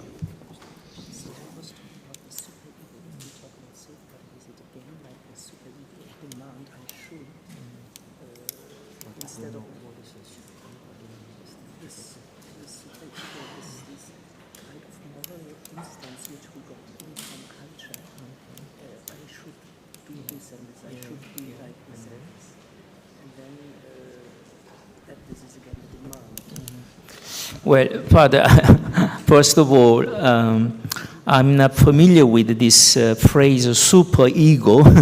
Therefore, I'm sorry to say I cannot answer your question immediately. However, can you rephrase, rather than using superego, can you use a different language so that I can understand the question? Sorry about that. Okay, so basically superego is defined as demands of society, and that I should do, what I should do, basically. And the question is, and it's from, these are demands from outside, not from myself. And in Christianity, the motivation is not the outside demands, but my internal relationship with personal Son of God. So, and now, I think as it was presented, it's really nice and deep tradition, which is showing that society should be stronger, present in my ego. But is this demands, moral demands, and other demands which are coming from outside, or how should I make it my own? Okay. Thank you. So your question is that situated in a certain context and society, the society gives us some expectation on our behavior, on our actions whatsoever. However, I have my own personal motivation or idea of what to do. So there must be some kind of clash, right? So your question might be, what can I do with this clash or this discrepancies between the two? Am I right? Yeah. More or less. Okay, thank you very much. Yeah. Thank you. So we go here to the next question. No, that no. was. Can I answer? Yes. Okay. Sorry. It's okay. We are not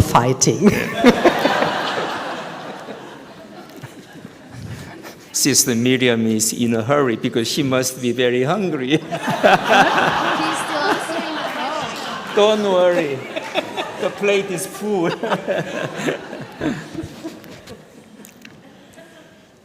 Well, I don't know whether I can answer more properly. However,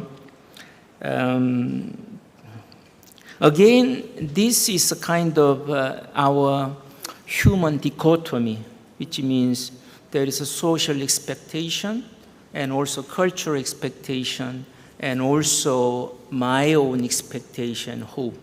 But at the same time, actually my hope, my expectation is formed by superego or social expectation. But my question is that how can I judge? How can I judge whether this social expectation or superego is very much acceptable in this specific context? Because when we go into one culture, the cultural norms and rules, we are formed by it, we are baptized by them. But that does not mean that I have to comply with those social norms. Therefore, I think we have to bring in two dimensions in our decision making, I hope. Whether I have to accept it so that I don't have any disparity between the social norms and my own experience. First of all, we should have very much a different eyes, different lens to look through these social norms. Probably in our safeguarding social norms, the social norms definitely do not really comply with our own safeguarding individual, probably, social norms.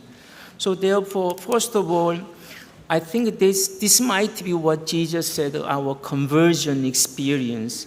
Conversion experience not necessarily means we have to be morally correct, as you know, but for me, we have to bring in a new different dimension, which means we should have a different eyes, different mind, or different courage to look at those reality that has to be stayed for a long, long centuries. But now situations are changing, so how can we have a different lens, different eyes? We should have courage, I believe.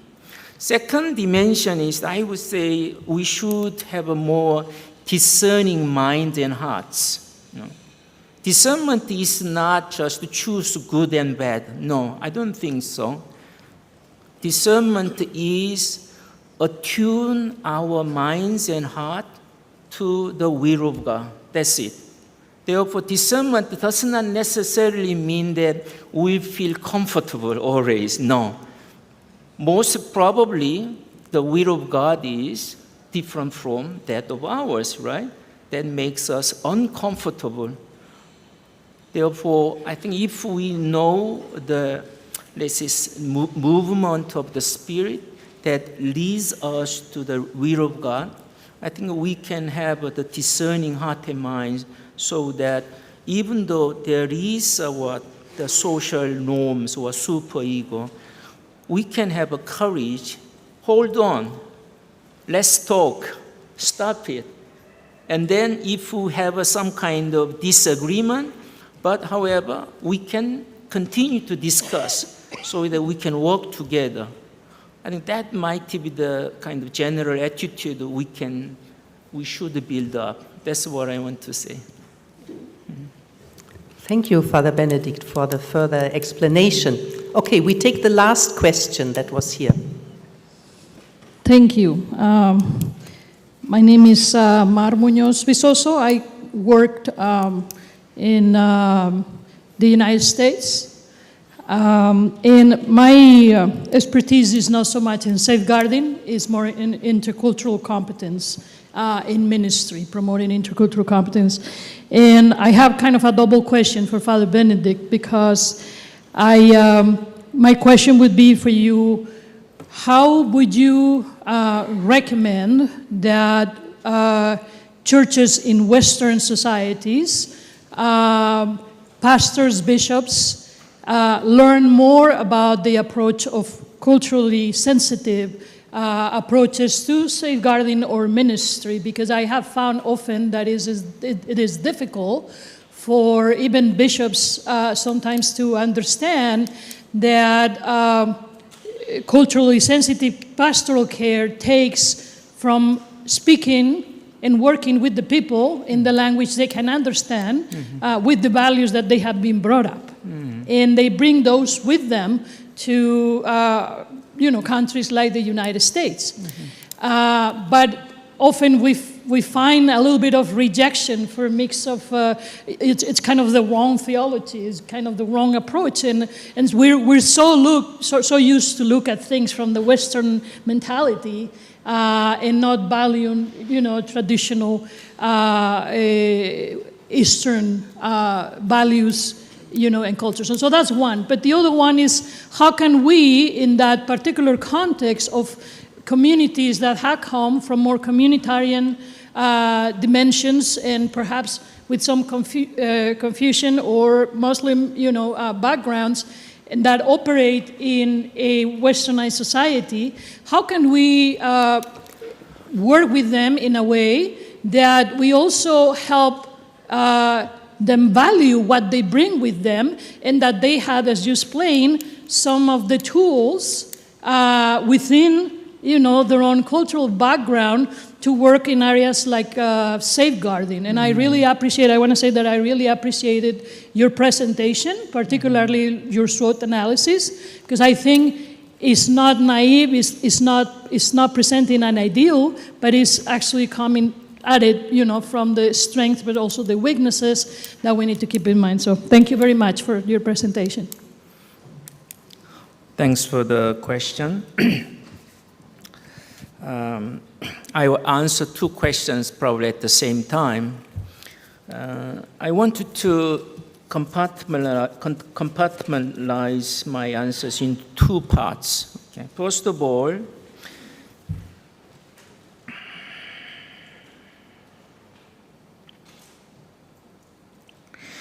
to encounter with something new is painful one, because as human beings, we have a tendency to keep the status quo, correct? Yeah. Nobody would like to change. Yeah? Nobody would like to change. However, if the change, or let's say for the betterment of the society, if the change is inevitable, I think first step should be to know where we are situated in this context. So that means we have to know, first of all, who we are, what would be my fears, what would be my hopes in this specific change movement. So I think that is the most important thing, I believe, whereby we should know what are the, let's say, kind of SWOT analysis of your own context to do something. When you do the strategic management, the strategic planning in any organization, very much the first stage is what? To know where you are. I think that is very important. Therefore, East Asian philosophical context, today you are more or less hypnotized probably by talk, because it's something new probably. But however, if you really take a look at your own context now, you will feel what are the missing gaps, what are the areas to improve.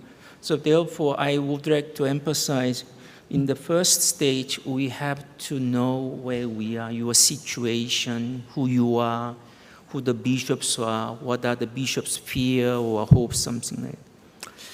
Second thing is that I wanted to say, I wanted to take a look at our inner dispositions.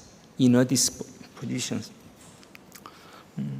First of all, how do we accept uncertainty? How do we accept uncertainty? Because change inevitably means what? Uncertainty. Many people misunderstand that when you do the change management or discernment, people wrongfully believe that discernment makes us have the clearer view, clearer vision, clearer options. Not necessarily.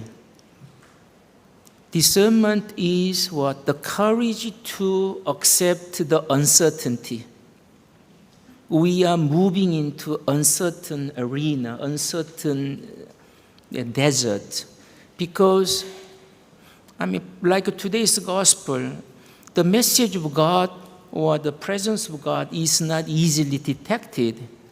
Therefore, what? We should go to our small room. To go to our small room is actually what? Specific action to encounter God honestly, right? So first of all, I think the first, this position means, for me, is the willingness to take or willingness to go into uncertain arena, uncertain desert. Second thing is that, as you rightly mentioned, I think openness is quite important, openness. We do not know this Chinese or East Asian Confucian, the philosophical thoughts, might be helpful to your situation or not, okay? Therefore, unless we don't have any openness to play with them in our own life, we do not know. If those Confucian concepts or anything new should not be implanted by somebody else. You are the implanters. You must be the implanters who knows the context or the face of the soils and the shape of the shovels, for instance. How long is that plant whatsoever? So I think this openness to the something new is also very important in a disposition. Please tell your bishops, for instance, or we should challenge ourselves whether we have this position also. The final is that I think one MIT business administration professor emphasized the learning organization. We belong to any organization, but as I said in the beginning, we are more or less we are having some tendency to stick to what is comfortable, what is familiar. But learning organization means what? We are working together, trying to find out something new, something useful for the organization. In this case, we are working together. Probably this is what Pope Francis says, a synodal way, synodal church. Bishop is not the only one who have to decide, right? Everybody, which means the stakeholders in an organization, possibly or hopefully should participate in this discussion of change or in this discussion of implanting something new in our organization. Probably I can leave this discussion of inner disposition to you. You might add something or you might replace what I have said, those 3 points, based upon your own experience or your own context. So I believe this learning experience or learning organization is very much challenging, but I believe in the end it is very worthwhile pursuing this endeavor to become a learning organization. That's what I want to say. So thank you very much, Father Benedict, for this very inspiring and challenging input. I want to Okay. I was very afraid. No. I should be grilled to death, but so far I'm surviving. Yeah, no, thank you very much. And so we are trying to become also here a learning organization, how to adapt our safeguarding policies in the best possible way. Okay, thank you very much, Father Benedict. It was a pleasure. Thank you very much.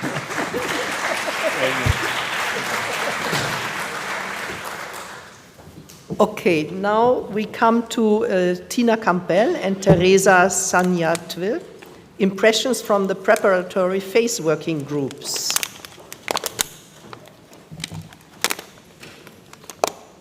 Thank you very much.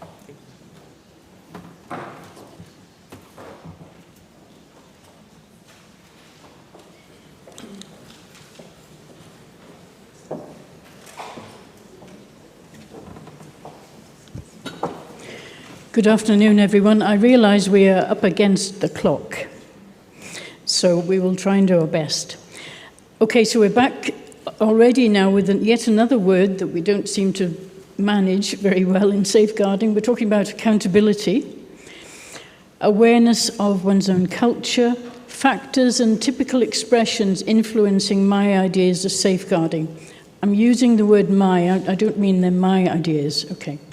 So these are impressions from the preparatory phase online working groups. And those of you who took part in the groups will remember that session 2, we asked you to do a SWOT. Okay, so these are going to be busy slides, but hopefully we can stick with it. The main task was to create a SWOT. And these were the questions. What are the perceptions of my culture? What's emerging over the last 24 hours, really, is the whole complexity, I think, of understanding where does culture and safeguarding meet? What do we understand by culture in safeguarding? What do we understand by a culture of safeguarding? Several years ago now, it feels like it, along with the UISG and the USG, some of us were asked to write a book. And we called it Creating a Culture of Care and Protection. And we're currently working on volume 2. That's not an advertisement because we get no commission for this at all. But anyway, but it's become very popular and has been reprinted and so on. But the whole thing about how do we create this culture of safeguarding? And what are the realities of your culture? And then we asked you to do the SWOT. Okay. So the SWOT analysis produced some excellent and detailed reports. I have to say, some people sent pages and pages and pages of responses, which was really kind of them. Some people had 3-hour webinars. But for me, it enabled a practical shift from the temptation of holding a focus on some of the negative aspects, because I think we can have a tendency, those of us who work in safeguarding, to sit and have a little moan about, well, it could be better in my diocese, in my congregation, in my parish, whatever. We wanted you to look at exploring the strengths and opportunities. And it was great to see so many strengths and opportunities identified. Many of the groups, as I said, produced very extensive work. And again, we cannot capture all those reports. But what was very interesting across the 17 international groups was a strong sense, a strong evidence of commonality. And I think that in itself should be very encouraging for us. I often talk to international groups who sometimes will say to me, oh, Tina, you've got it sorted in the West. I think you have no idea. And those of you who are from the West, and indeed more locally in the UK, will know that we still have much work to do. So, amongst the strengths, increasing safeguarding training within faith-based organisations. That came from Africa, and I know there's tremendous work happening in Africa. The ones I've highlighted are themes that keep coming up. Growing awareness. government support and revision of regulations, more people becoming advocates for the protection of children and vulnerable persons. Many schools have child protection safeguarding policies. Now, some people here will say, well, we should have had those a long time ago, but actually it's increasing. And I'm still encountering some religious who are asking for policies in their schools.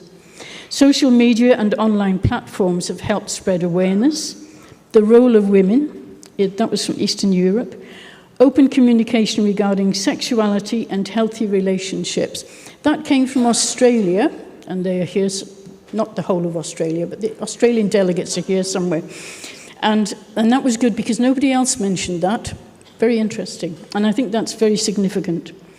Preventative experiences and a willingness to reflect, learn, and improve. Other strengths were about safe recruitment procedures and police checks, and they have developed significantly internationally over the years. Because for a long time, it was only particular countries who had that. A strong emphasis on formation, integrity, and pastoral care. Victims are being given a voice. The promotion of the rights of children and women. This is very interesting from Asia. Hotlines and reporting channels for child abuse established. And again, I think that's relatively unusual. Dioceses and religious congregations working together, and I'm going to say it anyway because I'm thinking it, that's also quite unusual in some contexts, that the diocese and religious work together.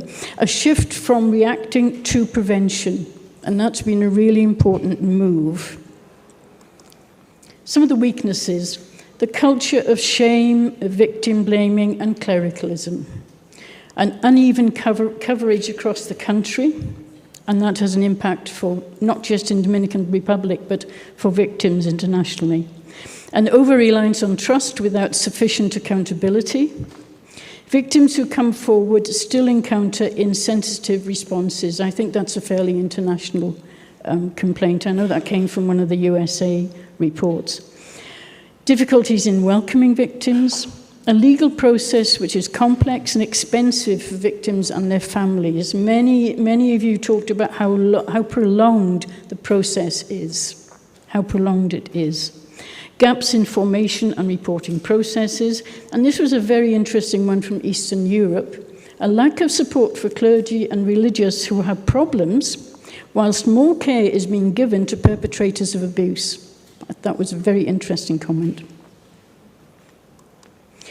Fear of reputational damage, I'd say that was more than Africa. Inconsistencies between dioceses and countries. A lack of legal frameworks, that was an interesting one coming from Australia. Economic exploitation, coercion, persistence of harmful traditions. And that's a very international concept in terms of harmful traditions. And that was picked up yesterday in one of the presentations. Involvement of victims sometimes seen as tokenistic. A one-size-fits-all approach which does not fit all contexts. A belief that safeguarding is only the sexual abuse of children. I talk about the narrow lens of safeguarding, and it's the narrow lens that says it's only children and only sexual abuse of children. We have to move beyond that. And silencing was a repeated theme. Strong gender stereotypes as a weakness, a lack of openness to external expertise. There's a lot of suspicion around still, which is very sad. Financial dependence on donors, which was also an interesting one from Southern Europe. In terms of opportunities, leadership willing to challenge harmful norms, which shows a great step forward with courage.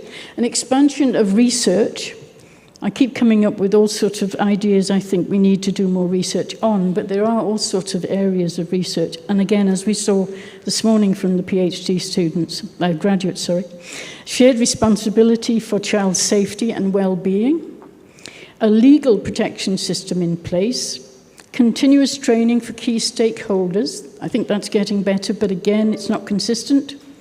Policy reform regarding online abuse and mental health issues. That was very encouraging to hear from Asia.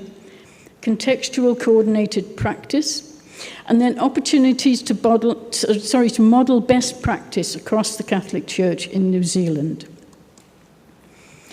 in more opportunities, skilled, knowledgeable, committed safeguarding practitioners, and I think we just have to look around the room to accept that. And there will be many who are joining us online who fit into that category. Collective actions to strengthen frontline workers in Africa, more opportunities for networking and collaboration, and openness to collaborative cultural safeguarding, and the pastoral care of listening. Now, we come to the threats. A fear of retaliation, threats, and family conflict. A cultural resistance to external oversight. Institutionalized resistance. Re-victimization, I didn't highlight that was a very common one as well. Victims having real fear, and even those who are reporting abuse are experiencing that sense of becoming targeted themselves in some parts of the world. Progress threatened by safeguarding fatigue, and I think that's very real in some parts of the world as well. Adultification of childhood, I think that's really interesting. I've been talking about that recently as well. And some of you will know in some of your cultures how, and I'm a mother of 2 adult children, 2 daughters, how some of you who are parents and some of you will have nieces and nephews, how quickly some children are encouraged to grow up. And what are we doing about that in terms of, particularly in safeguarding? Hidden agendas, resistance to transparency, and of course, everything around online abuse, cybercrime, targeting women and men. The misuse of spiritual authority in institutionalized cover-ups. Overlooked vulnerable communities, and again, I think we are missing. It was very helpful to listen to Angela yesterday talking about, migrant children. We're missing some groups, and some people are saying, what's that got to do with safeguarding? And for me, it's screamingly obvious. Abuse of technology in cyberbullying, and clericalism came up again and again. Nobody, however, referred to lay clericalism, so I'm saying it, because that, I think, is real for our world. Limited training in safeguarding procedures, the abuse of power with hierarchy discouraging challenge, and then this attitude which is abuse in the church is no longer a concern. Isn't that so? It's nearly over now, you'd be pleased to know. Abuse in the church is no longer a concern, so we may not even have to plan for next year's conference if that was true. Yeah. Poverty cycles and reprisals for safeguarding practitioners, and some of us will know how some practitioners in this world of safeguarding really suffer, and thank God some of them keep going. Perpetrators not being brought to justice, and again, that's not just Eastern Europe, that's an international concept. This was a curious one, and I'm going to try and track down who might be able to explain this to me in Eastern Europe. I'm looking at one of the Eastern Europe coordinators, moderators. Misunderstanding of the concept of forgiveness. I don't want to get into this, but I'm wondering if this is coming from, and I meet it here in Rome sometimes, the accused, they've done their prison sentence, or they've not gone to prison, they've had a non-custodial sentence. Why are they not allowed to go back into ministry? Because we're a forgiving church, after all. Okay, so that's a huge one. Imposing European strategies and standards instead of adapting to local culture. And I think that's screaming at us in these days. Overburdened protection services, a lack of people working on this issue and a lack of structures and sustainability. Domestic abuse unreported. It's very interesting how many people don't think that domestic abuse is a safeguarding issue. And a distrust in authorities. Okay. That's it from me. I'm going to hand you over now to Teresa. Teresa is a graduate of the, was it CCP? No, it was CCP. I taught Teresa a little while ago. She's a graduate with a diploma from here. She's the safeguarding officer for the Jesuits in South Africa province and coordinator. She was previously the coordinator for the Zimbabwe Catholic Bishops' Conference. She's a strong advocate and public educator, And she has, which you might want to look up actually, she's been hosting, you can ask her about it later, hosting Safe House, which is a sort of TV program, it's an online program on YouTube as well, which is about abuse prevention and safeguarding awareness across Zimbabwe. Okay, thank you. I will hand you over to Teresa.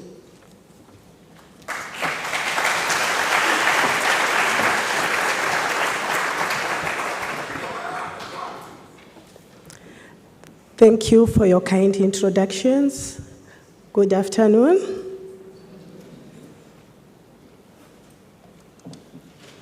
Greetings to everyone. My name is Teresa Sanyatwe. My other name is Patience. And I had the privilege to facilitating preparatory phase online working group 7 for Southern Africa as part of the preparation process for this important safeguarding gathering. Today, I would like to share our experience, the process we followed, and some key findings that emerged from our SWOT analysis discussions. What led to my involvement? My involvement in this process emerged naturally from my role as the safeguarding officer for the Jesuits in Southern Africa province, which covers Zimbabwe, Zambia, Mozambique, and Malawi. Safeguarding is at the heart of my ministry and professional commitment, and therefore, participating in this preparatory phase provided an opportunity to listen to diverse voices across Southern Africa and contribute to a deeper understanding of the safeguarding realities within our communities, institutions, and church structures. I saw this process not simply as an exercise in gathering information, but as an opportunity to create a safe and a collaborative space where people with different experiences and expertise could reflect honestly on the realities that either protect or endanger children and vulnerable persons. How I gathered the preparatory online group. One of my first responsibilities was to assemble a representative and diverse group of participants. I recruited 20 participants from 4 countries within Southern Africa: Zimbabwe, Zambia, Malawi, and Mozambique. The group intentionally extended beyond Jesuit institutions because safeguarding is everyone's responsibility. Therefore, I invited individuals from various ministries and professional backgrounds, including safeguarding officers and safeguarding focal persons within Jesuit institutions, religious sisters serving as diocesan safeguarding officers, religious sisters involved in the formation of postulants and novices, a Catholic priest serving as a pastoral director, school leaders and educators, legal practitioners, social workers, including some employed by government departments responsible for child protection and social welfare, child protection practitioners and advocates, representatives from social, pastoral, youth, and formation ministries. The diversity of the group became one of our greatest strengths because it brought together perspectives from church, education, legal, social, welfare, and community sectors. What was the overall process like? Overall, the process was very positive and engaging. We did not experience challenges related to time differences because all participants shared the same time zone. During our first engagement, we agreed collectively on how we would work together, the expectations for participation, and the meeting schedule. We held 3 online sessions, each lasting approximately 3 hours. What impressed me most was the commitment of participants. Attendance remained high throughout the process, discussions were respectful, and members were willing to share both professional experiences and realities from their communities. The online format provided highly effective. Participants engaged openly, listened attentively to one another, and demonstrated a shared commitment to strengthening safeguarding across Southern Africa. The SWOT analysis experience. For me personally, the SWOT analysis session was the most insightful and transformative part of the process. The SWOT analysis allowed us to move beyond identifying problems and begin examining both the strengths and the opportunities that already existing within our communities, while also honestly confronting the weaknesses and strengths that continue to undermine safeguarding efforts. As facilitator, my role was to create an environment where participants felt safe enough to discuss sensitive realities, including cultural practices, abuse within families, institutional failures, and the misuse of authority. 3 major themes emerged. Theme 1, cultural norms and as an enabler of abuse. Theme 2, harmful traditional and socio-economic practices. Then theme 3, institutional and spiritual abuse dynamic. Key learning going forward. Safeguarding is a shared responsibility involving families, communities, church institutions, and civil society. Culture and faith can be powerful resources for protection when they promote dignity, accountability, and justice. Open dialogue, awareness, and collaboration are essential to breaking silence and strengthening safeguarding across Southern Africa. I thank you. Grazie.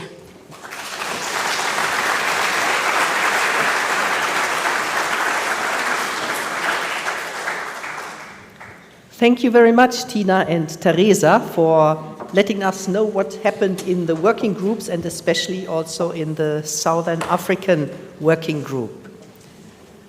So, dear people, now you deserve a good lunch, me too. And please be back here at 2 o'clock and we will continue our program.